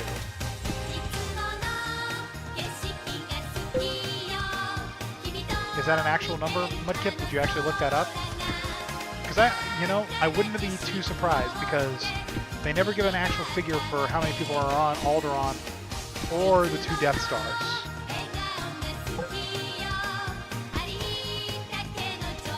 Well, so here's another fun trivia. Jessica Rabbit in Disney attraction, she was designed to give adults a place to go in Disney World, because in Who Framed Roger Rabbit, she was a very sexualized character. It was not, that show was not made for kids. Like, there's a lot of cutout scenes from that would just terrify children.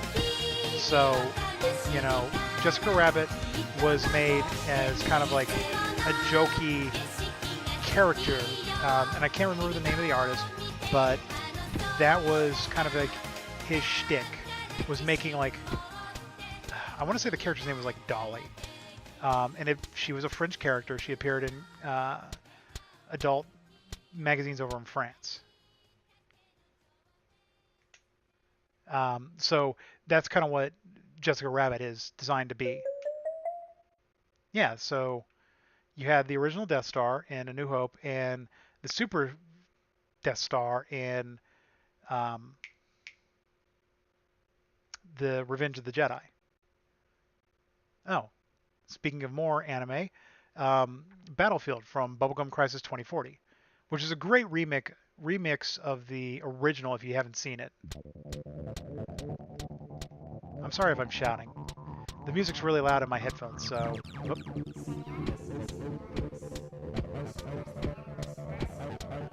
I think I got one more song after this, and then we could start doing requests of just random music in my library. I should probably publish a list somewhere of like all my music, so anybody who's interested would be like, Jan, do Melodies Escape to this song. And I'll be like, you got it.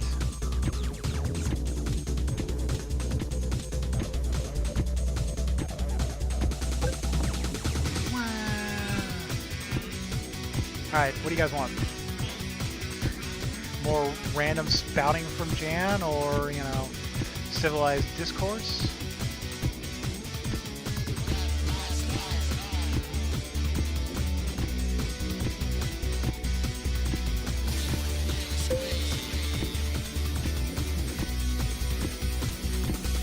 You know you'd never get this in Bunny's chat.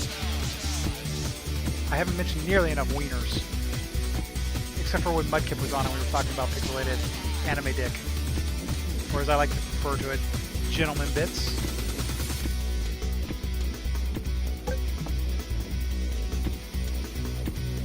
You want to watch Doom?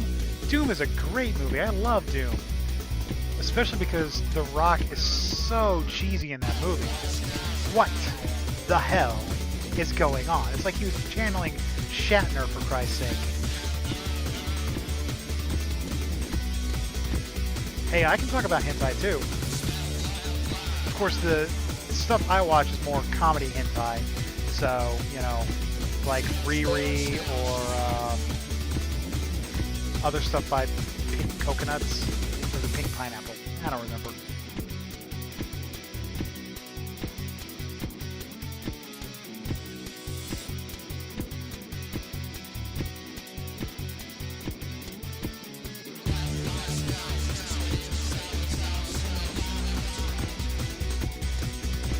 I really need to go back through and watch this anime. I forgot how much I love the music for this series. You want a hentai and... oh.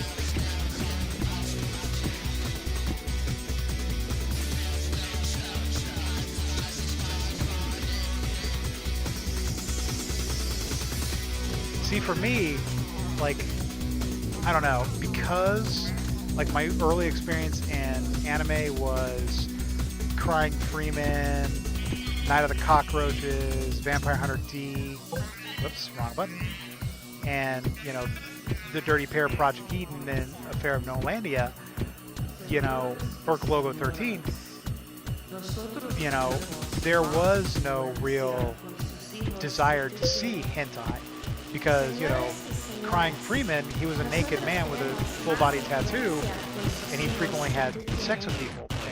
Logo 13 is, you know, he would just have sex with people. The Dirty Pair, you know, hell, Dirty Pair Project Eden, they're taking a bath in a mine shaft for some real reason. You know, Night of the Cockroaches, it's basically Joe's apartment, except, you know, it's animated. And so, like, you get to see the cockroaches having sex while, you know, the guy who owns the apartment is having sex. So it's just like, you know, to me, since those were my formative anime watching, I didn't really see much of a reason to go out of my way and watch porn. Nah. I'm trying to read what Hunter just said. Is Bunny just lurking in here? Yeah, I think Bunny is lurking because Whale and Fuzzy are playing... oh. Monkey sent me a message and I just now got around to seeing it. Oh. Oh, yeah. All right. So this is the closing theme of Sorcerer Hunters. And this is one of my favorite songs. Yeah, they're playing Conan Exiles.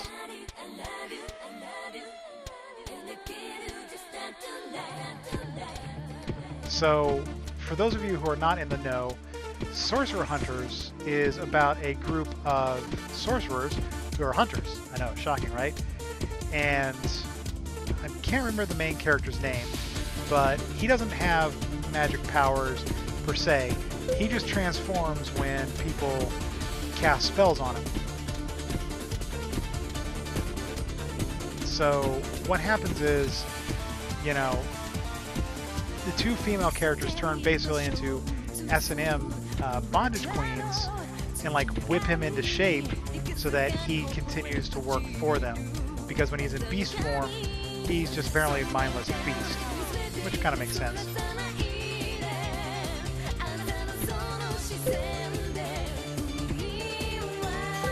So yeah, my original anime viewing is probably a little more risque than most of the anime you guys have watched.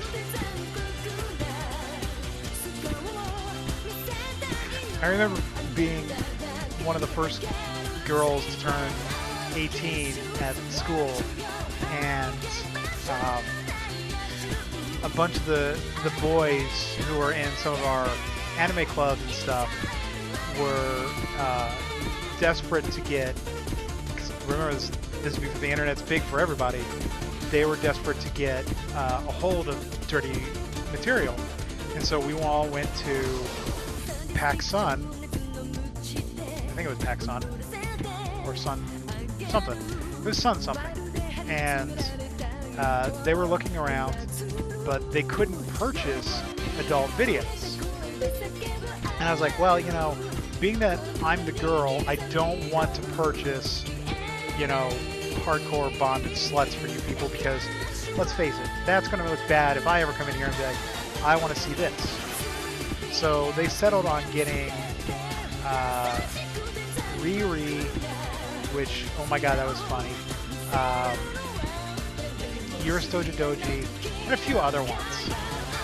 And, you know, luckily in Indiana, no one understood exactly what these were, so they didn't have any real, like, guidance. So, you know, I bought these for my friends, because, you know, I'm such a good friend. And then I had to listen to them talk about Yuristoja Doji and shit like that for months. I think it's called PacSun. It used to be a video store in Indiana. Oh, you are the hentai lord, huh?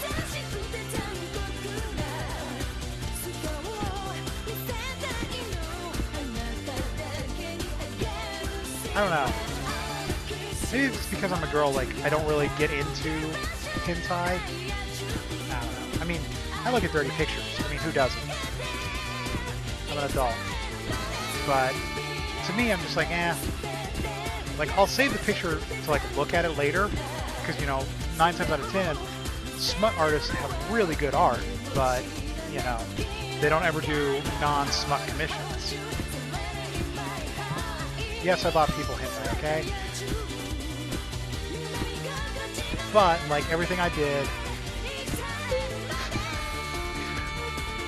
Alright, if it makes you feel better, Mudkip, I will provide this mental image. But, like, everything I did, I charged a premium fee. So, going back to me being smart in high school, I quickly realized how to pass tests, and so I would sell to my fellow students... yeah, I believe I've seen Chadman's work. So I would pass off to my fellow students answer keys to anything that I was currently taking class for, be it history, chemistry, government, things like that. And so what I would do is I would set a base fee, $20 C, $30 B, $50 A. And so I would sell customized sheets to people. So, like, you'd get these many wrong, you get this many wrong, you get this many wrong, just so that teachers wouldn't get suspicious of people, you know, in classes suddenly getting an A on exams or stuff like that. And then, so, you know, that's how I made a good chunk of my money back in high school, was I was smart enough to realize I'd take the test, I'd memorize because I have a really good memory, and I would just say, all right, this answer was A, this answer was B, this answer was C. All right, you want to C? All right, here's the test code. Memorize this layout. I don't care what the questions are. Memorize it, because they're not going to change. And so that's how I made money back in high school. And so when people wanted me to buy them alcohol, because I looked older than anybody else, or cigarettes, or anime, porn in this case, I would charge them, you know, a 10% on top of it. So if the VHS was 20 bucks, you know, an additional 10% of that. That's how I made my money.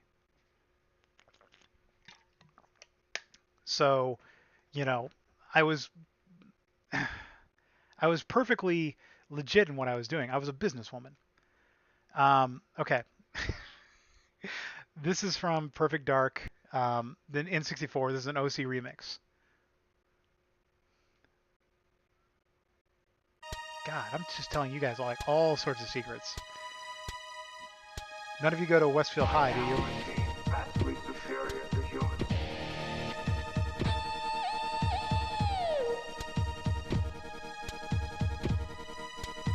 Yeah, I loved Perfect Dark. My friends invented a mode for me so that they had more of a chance. They called it Old West mode, and it was just revolvers and the pistol or the knife. Because if there was any other weapons, I would go running by and I would gun them down. I never stayed in one place long in Perfect Dark. Ow, sorry, I'm drinking root beer. And so because I was constantly on the move, doing hit and run tactics, they were always so pissed at me that they eventually just instituted the rule that we could only play, if I was playing, we had to play Old West mode so that my spray and pray tactics wouldn't work.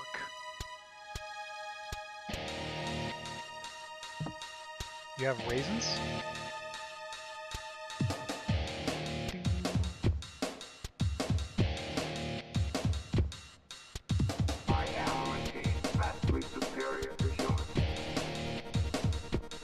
You know, if you could rehydrate raisins, that'd be just great.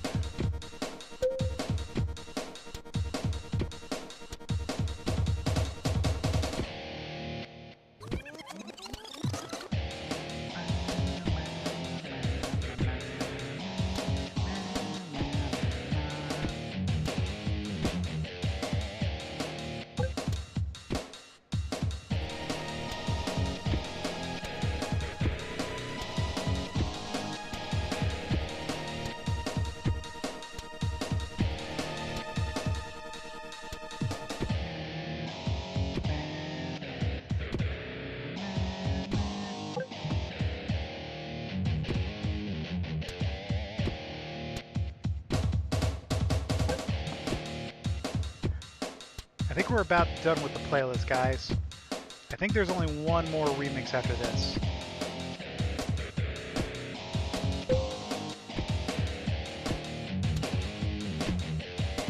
So, if you're interested, start thinking of a artist you want me to run against on next.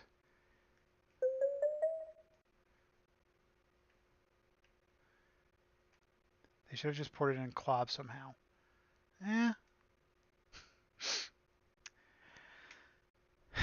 My favorite harem anime, Ranma 1/2.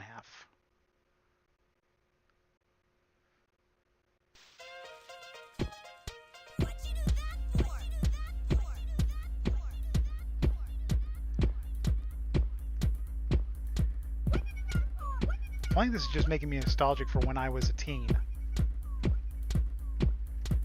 When I had so much promise in my eyes.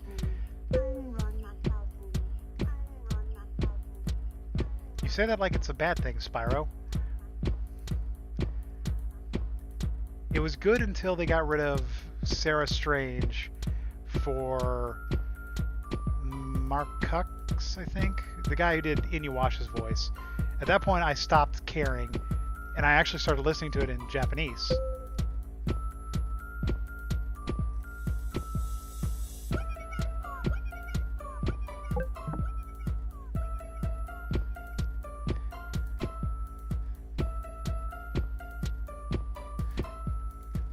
So actually, here's a great example, Mudkip. So remember how we were talking about the Dragon Ball formula, where, you know, Goku must get stronger than the enemy? Well, Ranma is pretty much the same way, because, you know, when Ranma starts off in the first, you know, couple episodes, his only real challenge is like Kuno and Ryoga. But then you introduce Haposai and Cologne, who arguably are the most powerful characters in the animated universe. I don't know if they ever got around to introducing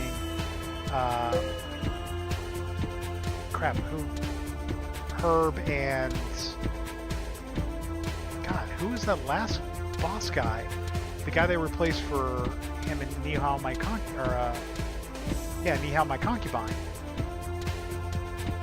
He was part of the Phoenix Clan.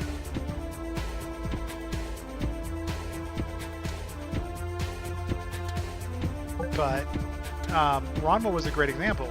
So like the first season, he's pretty much like the most powerful individual there, you know, with a few exceptions. Like Ginma's a little more powerful, or knows a little bit more, or Ryoga's a little tougher, or, you know, stuff like that. But eventually, when they start introducing like Ryu or Pantyhose Toru and Haposai, you know, Rama now has to do this serious training to get more powerful than the bad guys. I'm not even going to... I hope you're talking to Hunter with that one, Spyro. Alright, let's talk about video games.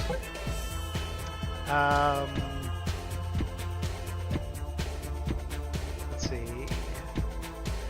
Well, I started off playing on the Nintendo 64, or I'm sorry, on the Nintendo Entertainment System, back when the NES was first released with Gyromites and Duck Hunt. My sister purchased Zelda, and sorry about this. Well, I could probably respond, but I'm not going to. Oh, okay. The Last Unicorn. The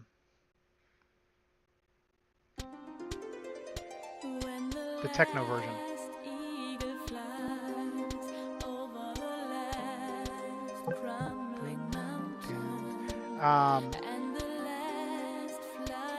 But, so, my sister, being 6 years older than me, had figured out how to beat Zelda, and so I memorized everything that my sister did so that I could beat Zelda. And I remember going to school and bragging to the boys that I had already beaten, you know, Zelda. And of course, you know, in the 80s, a girl saying that they'd beaten a video game was so unheard of. So, you know,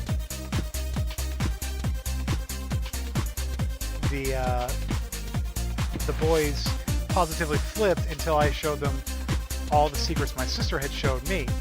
And I don't know where my sister figured out, because, you know, being that we got the Nintendo, I think, when I was 7, so she would have been 13 or 14.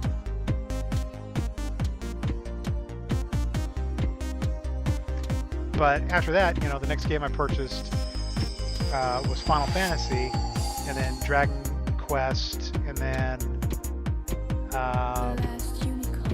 what was the next one I purchased? Xanadu, I think? Or maybe Zelda 2.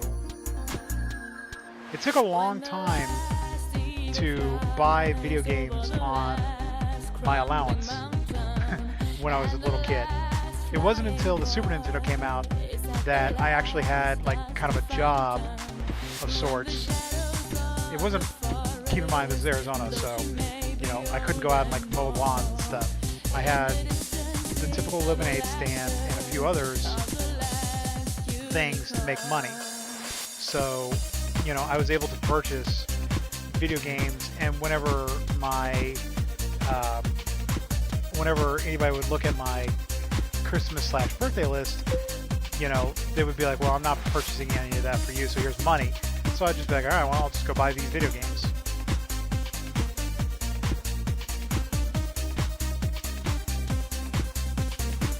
Probably got laughed at until you play your Polly Pockets. Actually, I had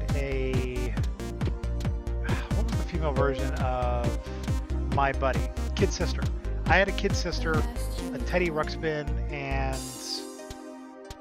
I also had a couple Cabbage Patches. So that's usually what I got told to play with.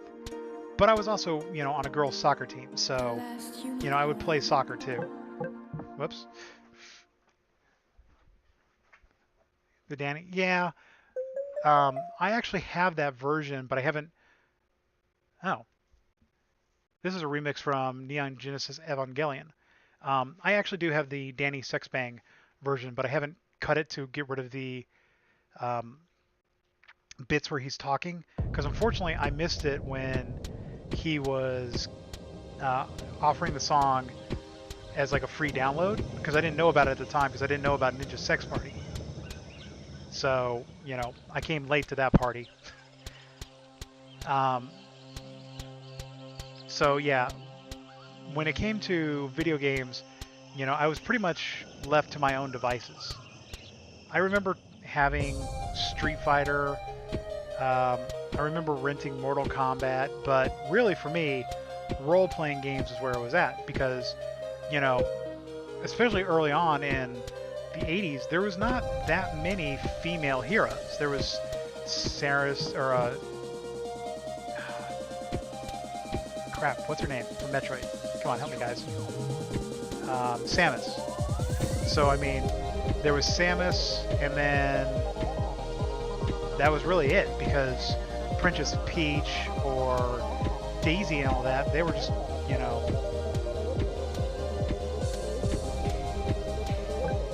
Alright, see you, Spyro. Thanks for joining us. Yeah, I'm not a big fan of Neon Genesis Evangelion, just because I thought it was too pretentious. Just like Perfect Blue and a few other ones. Serial Experiments Lane. I'm really tough on my anime. Well, hell, I'm tough on pretty much any form of entertainment. Being a writer, I want my entertainment to cerebrally challenge me. First game was Halo 2. Good God, how young are you?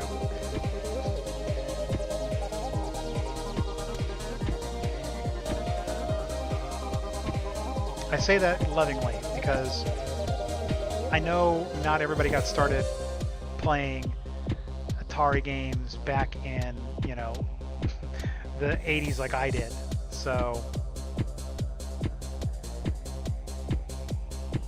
I actually am a Sega fangirl more than I am a Nintendo, which is kind of funny because, growing up I had the Nintendo, the NES, and the Super Nintendo, and the Game Boy.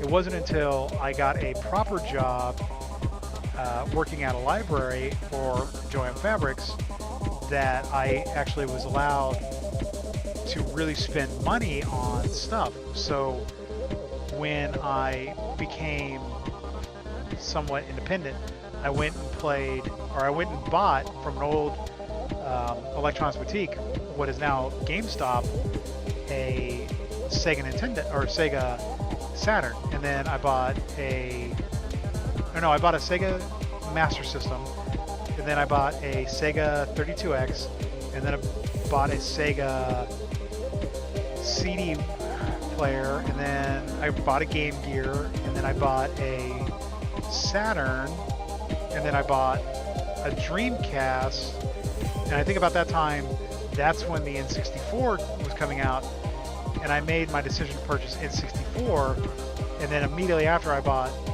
Sony. So I've been a gamer girl for years. But for me, I liked the idea of Sega. I liked everything that Sega was trying to do. It just was failing with their launch.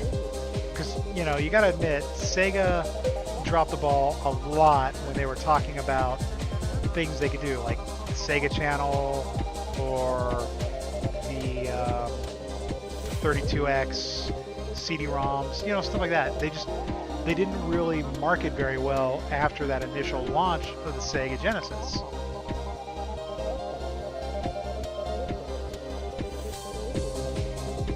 You're 18, Hunter? Wow.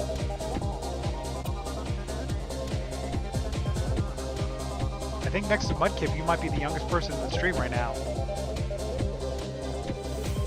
Because Mudkip is 14, if I recall correctly.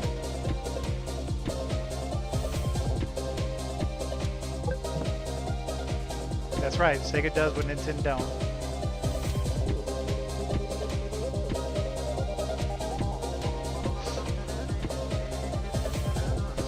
I remember back in middle school, the rich kid in our school, his mom bought him a 3DO, and we all went across to his house and we're like, what the fuck is the 3DO? And it had like one game, and we're just like, this game is shit. Why didn't you get, you know, a Nintendo or something? Hey, I remembered your age correctly. Alright guys, I think that was the last song.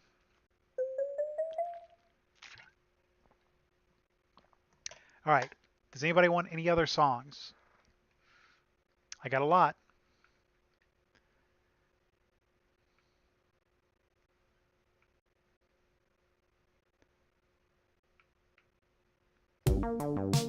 Whoops.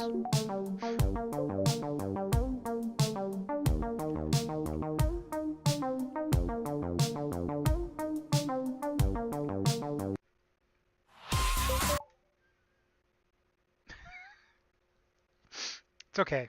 We don't hold that against Mudkip.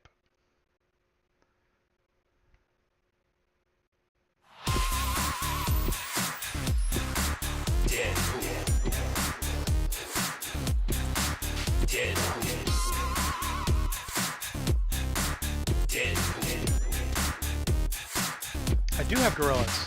They call me Deadpool, I'm hella fast. Came to murk the bad guys and get some ass. Got blades for days, I got guns galore, got combo moves, evades and more. With bear traps and hand grenades, pull the pistol like a maniac right in your face. Popping off caps, leave a trail of guts. Sitting on my chair, scratching my nuts. Don't stop when I shoot full auto is on. Your ass is grass and I'm on the lawn. Hot lead to the head and I won't stop. What your crew gonna do when I hack and chop? All these bitches are prima donnas. I stuff my face with chimichangas. Tacos and beers, always keeping it loose. Hang on for a minute while I'm dropping a deuce. What? But I've got Clint Eastwood. I basically have like the first. Come on.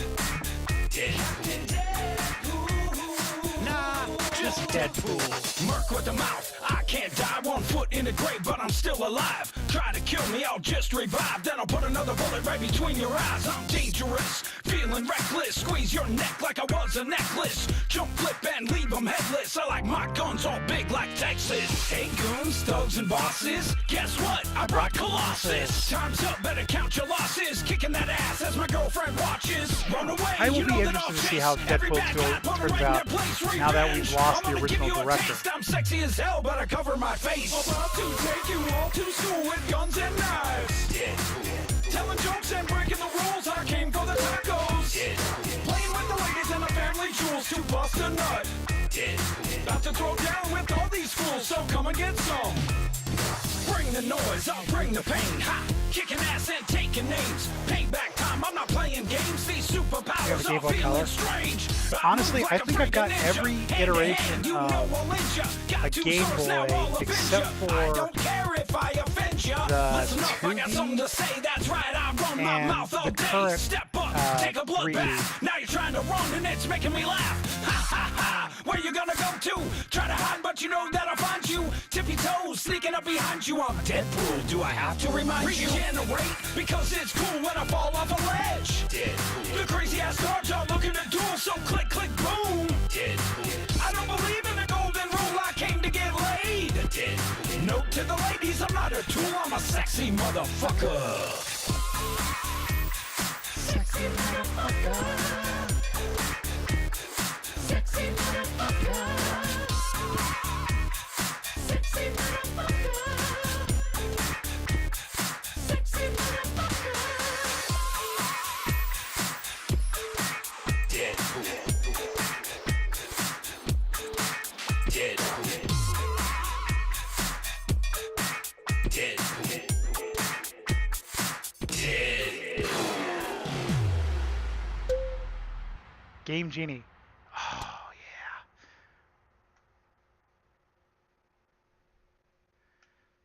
I remember the Game Genie. I even had a Game Genie for my... All right. Customize appearance. All right, so this is normal melody.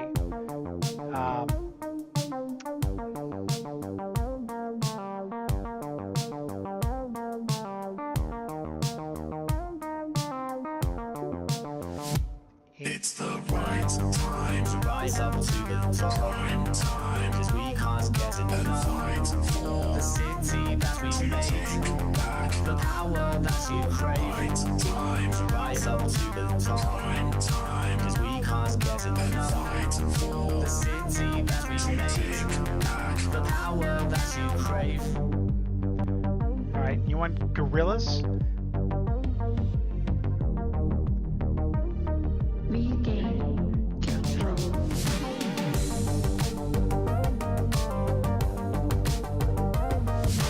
Good God. it's the right time, Rise up to the top. Cause we can't get enough. fight for The city that we made, All right, the power that you crave. what do you want, Hunter? We got Clint Eastwood, Demon Days, D-Sides, Revolving Doors, The Fall, Tomorrow Comes Today. Quit that.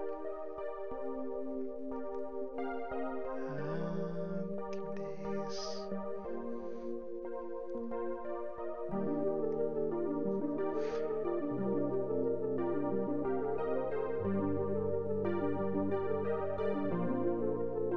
Can't get enough of your love, but you All right, I'll start with this one. You can think on, what you want, and I'll see if I've got it.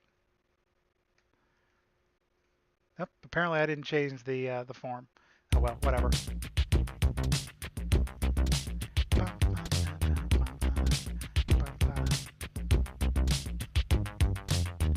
And Mudkip, if you want a song that I have, feel free to speak up, because I'm having a lot of fun, and I don't necessarily have to stop because it's Saturday night. So Push up, overload, legendary, heavy glow, sunshine on the road, keep this on. Yes, the lantern burn and easy, and broadcast so raw and easy. On the road, sunshine, work it out, out.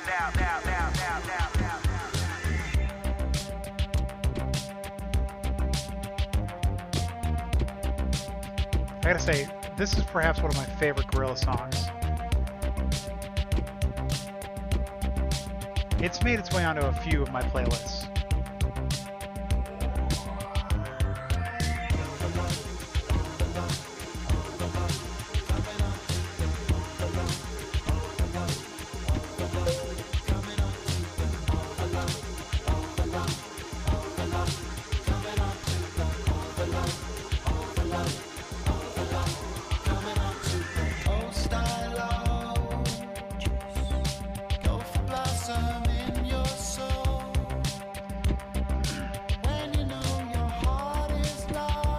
Alright, I'll play Dirty Harry. I'm pretty sure I've got that one.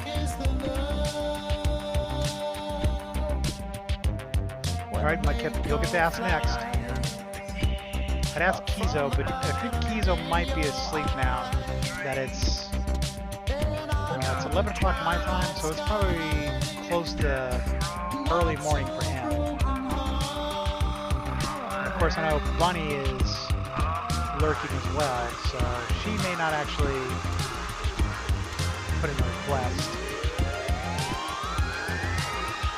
She's still playing Conan Exiles.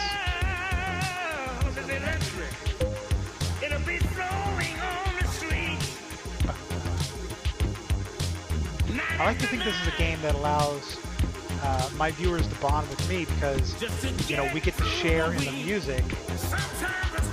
Because, if I have a large collection. I wanted to make it as a DJ at one point. So, when I was young and naive, straight out of college, or straight out of high school actually, almost every paycheck was going into buying music at Karma and Camelot Music, now Faye, or FYE, depending on how you want to pronounce it. So, you know, my closet is literally filled with CD books. I have probably somewhere near $10,000 worth of CDs. You have Sonic 3D Blast. I'll tell you, my favorite Sonic game, after Sonic and Knuckles, was Sonic Pinball. Sonic Pinball's tough. Here's what we got to do. If it's love, it's electric. It'll be flowing on the street. Night after night. Just to get through the week. Sometimes it's hard. I'll tell you another Gorilla song that made it onto a lot of my playlists. Dare. That song really infected my mind for a long time. My first book I wrote, True Blue Alien, Digital Memories, I always envisioned that character dancing the way that Noodle did, and that, I don't know, like, in my head, Sasha totally danced like Noodle.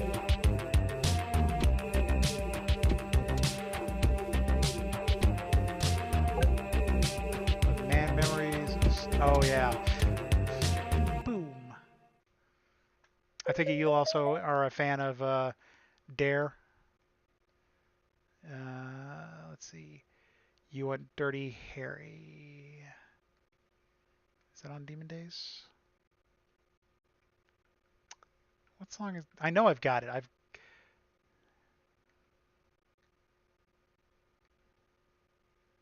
Plastic Beach. You played that when you were 4? Man, way to make me feel old. The Quixote, Demon Days, Don't Get Lost in Heaven, Fire, Dare, White Light, All Alone, November, Every Planet, Elmania, Feel Good, Inc. Oh, there it is. I thought it was on this one. Dirty Harry.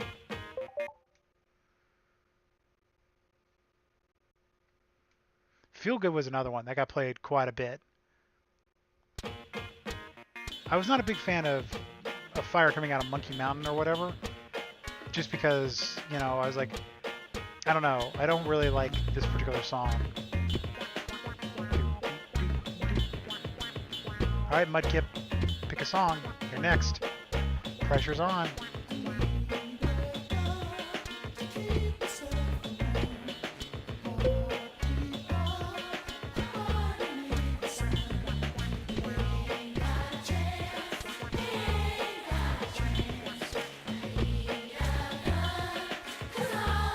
Preferably not one that's 30 minutes long.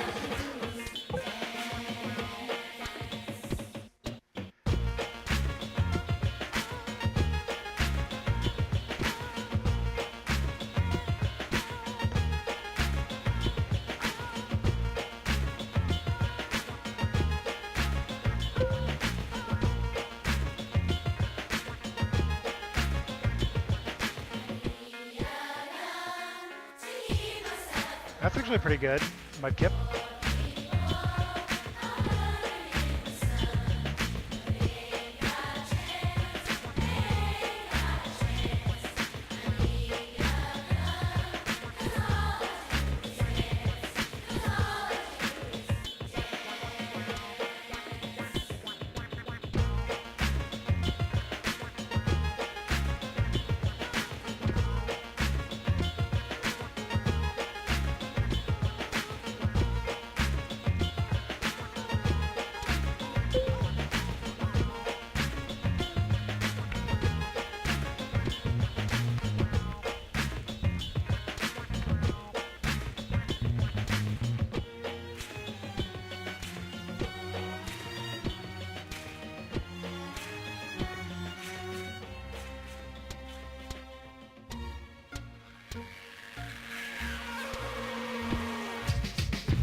ready for retaliation.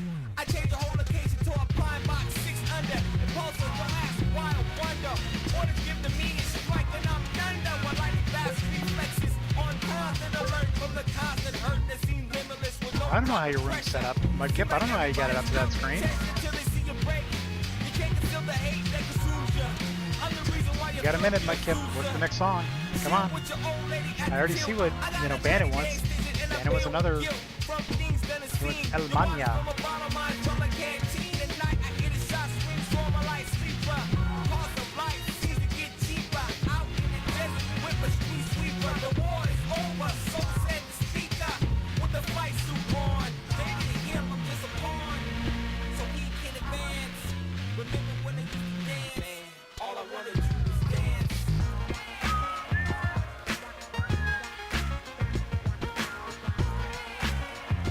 I feel you're not listening to me anymore, Mudkip. You're lost in your story of how you managed to... Well, to be fair, a 4-year-old plugging up a Xbox, I think, is probably pretty advanced, because I don't imagine a lot of 4-year-olds have the coordination to... Do I have... SoundCloud Cold Breaks Gourmet Race? What type of music is this? Offhand, I'm going to say probably not.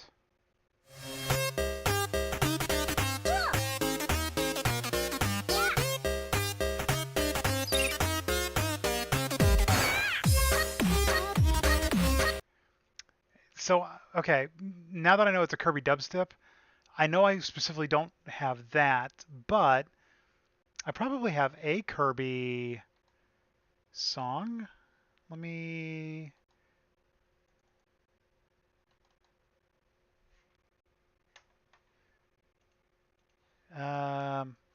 Here, tell you what. Let's do something real quick. I don't normally do this, so...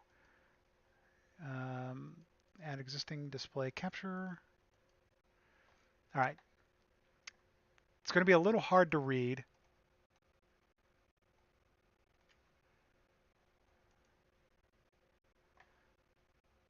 All right.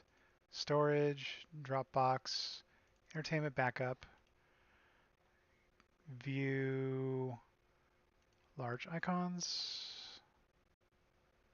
music. All right.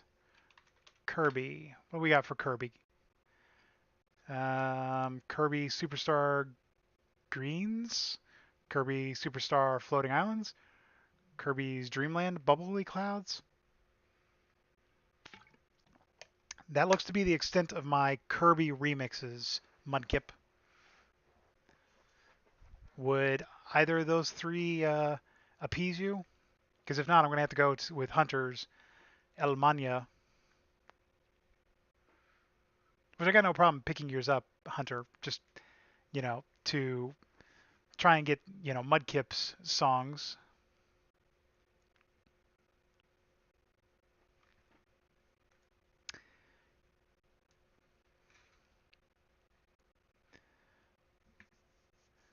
Dreamlands, all right.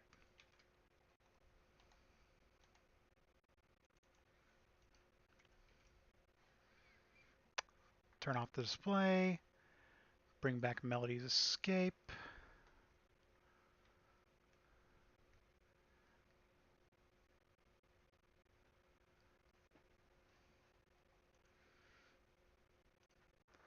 All right. Kirby's Dreamland. And then we'll go to El Mania. And then I'll pick a song. And then Mudkip, you can pick a song. Or we can call it quits after that. Whatever. I've apparently been streaming for almost 3 hours now.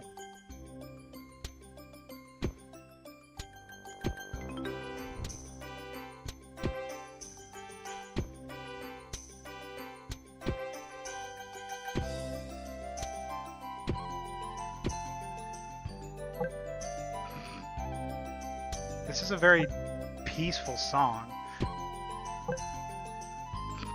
And I'm still managing to screw up on it.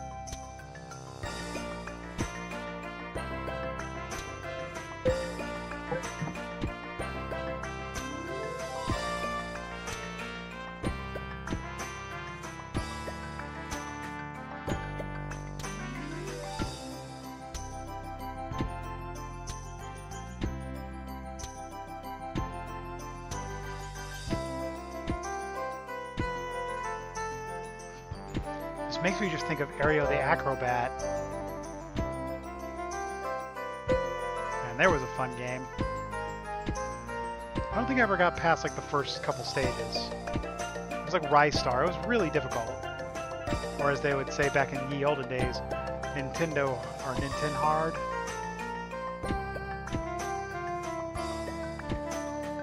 The first couple Nintendo games were just insanely difficult. Like the Teenage Mutant Ninja Turtles, like the first one. I don't think I ever beat that game. I know I never beat Silver Surfer. Or...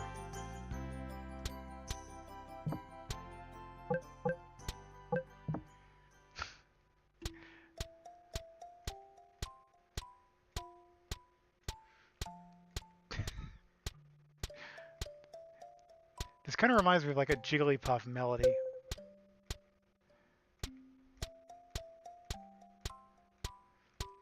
The problem with OC remixes are they're kind of hit or miss whether they're upbeat or not. Battletoads, as in like Nintendo hard, because yeah, Battletoads is a purely frustrating game.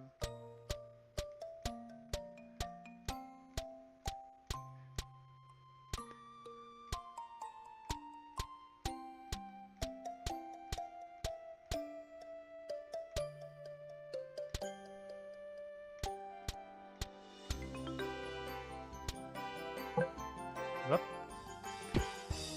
I got a feeling we're about to kick up here.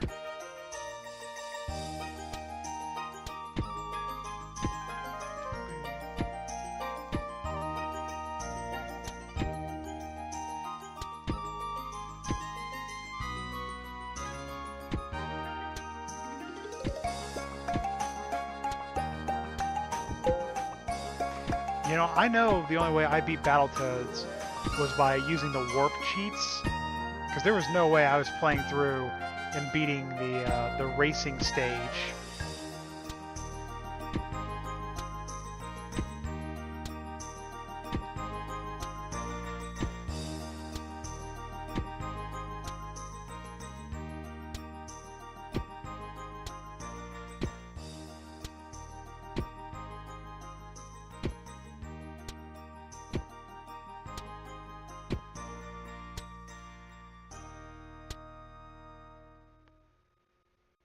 Womp womp. All right. Let me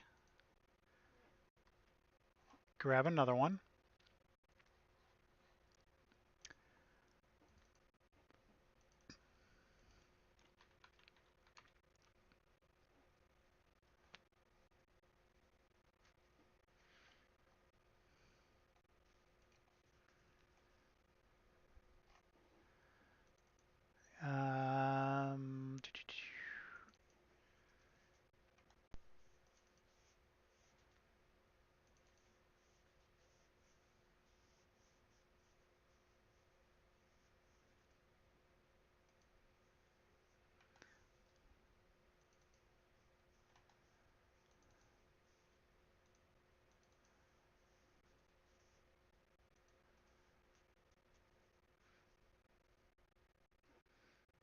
All right.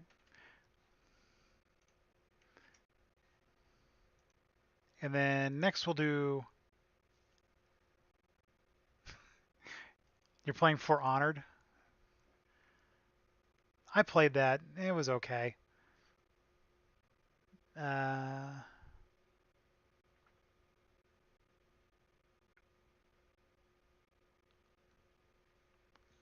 there it is. Everything stops for T. So if you're not familiar with this, this is Professor Elemental, who does Chap Hop.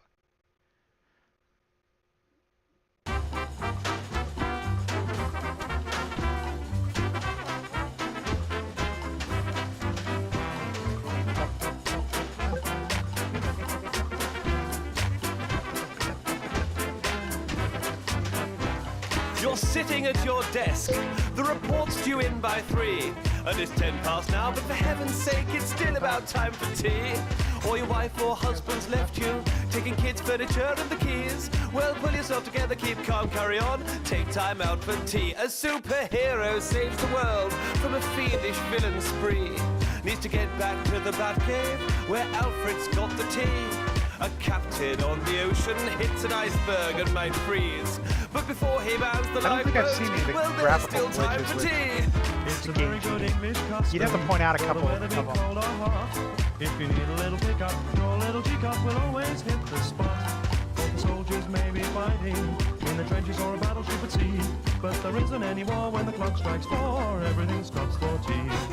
1, 2, 3, 4, everything stops for tea. 1, 2, 3, 4, everything stops for tea. 1, 2, 3, 4, everything stops for tea. 1, 2, 3, 4, everything stops for tea. This truly mighty empire wasn't built in an afternoon, 'cause we had to stop for muffins and stuff, buttered crumpets and a fresh pot brewed for 2. Gamekeeper or a poacher, whether lord or the cleaner of Baloo, whether rich or poor, when the clock strikes 4, you know just what to do. When Queen Vic ran the country, she was grumpy then, my friend. Just a little bit of puff and a pot of brown stuff, and it picked her up again. If your life is filled with hardships, well, Right. that's awful, poor old You can also put it in mine. But you'll always have me, Yep. and you'll always have I tea, just so created come on a, and pour that brew. Picture It's a very good channel. English custom for the weather be cold or hot. If you need It's a the, little pickup, safe for your work little teacup will always pics. hit the spot. The soldiers may be fighting in the trenches or a battleship at sea, But there isn't any war when the clock strikes 4. Everything stops for tea. Booyah. Alright. Hunter wanted Elmania.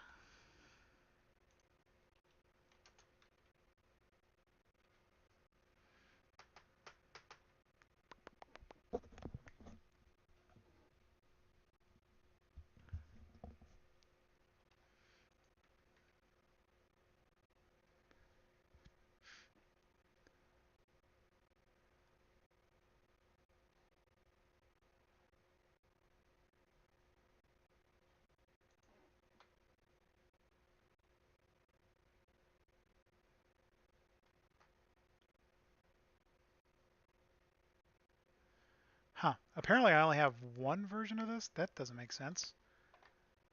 Entertainment backup. Music. Music.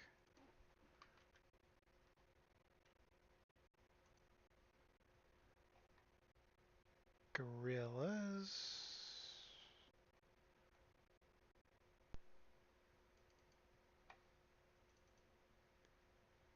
Yeah, that's what I thought.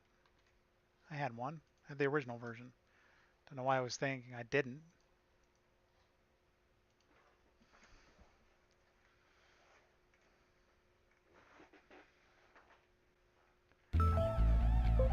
Alright.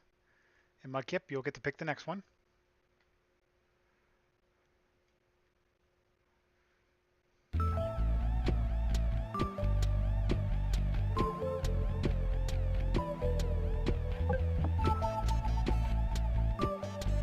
Yeah, the not safe for work is because I know you're not 18, you don't have access to it.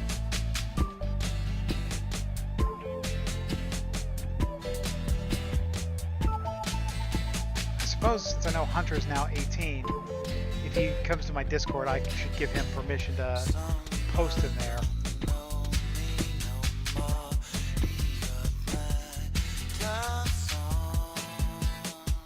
I don't think I've ever listened to this song before.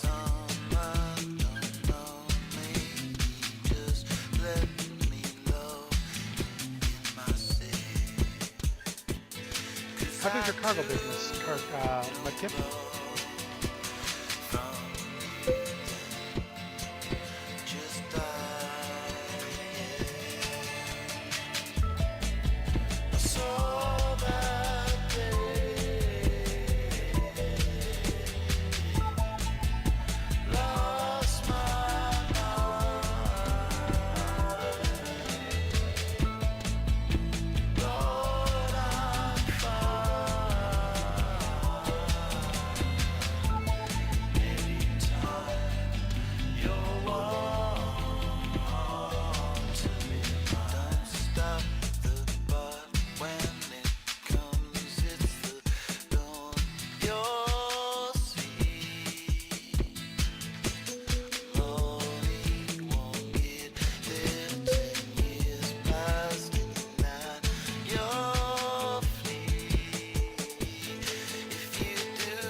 right.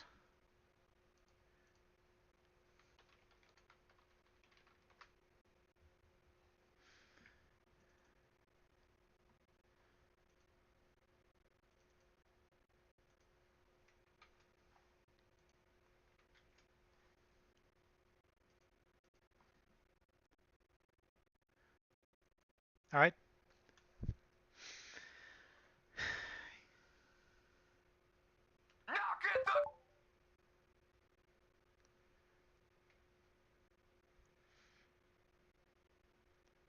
I think I'll make this my last song.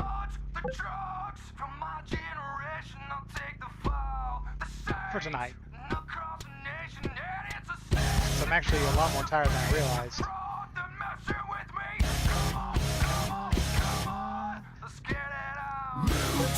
Whoops.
Hey, Chris, how's it going?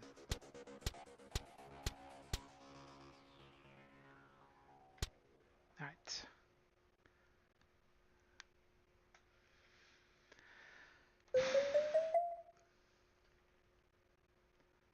All right. As it's 11 o'clock here, and I'm kind of getting tired of talking and my throat hurts, I think I'm going to call that here. So, for those of you who joined me, thank you very much. I don't know if I'm going to be back tomorrow. I'm really inspired to write, so I might spend tomorrow writing, working on my fourth book. I just got to figure out which one I want to write. But I had a lot of fun tonight, dropping knowledge, yo, and just hanging out with you guys and playing Melody's Escape. So thank you for joining me, and I will be back at the very latest Monday, but I might be back tomorrow. We'll see.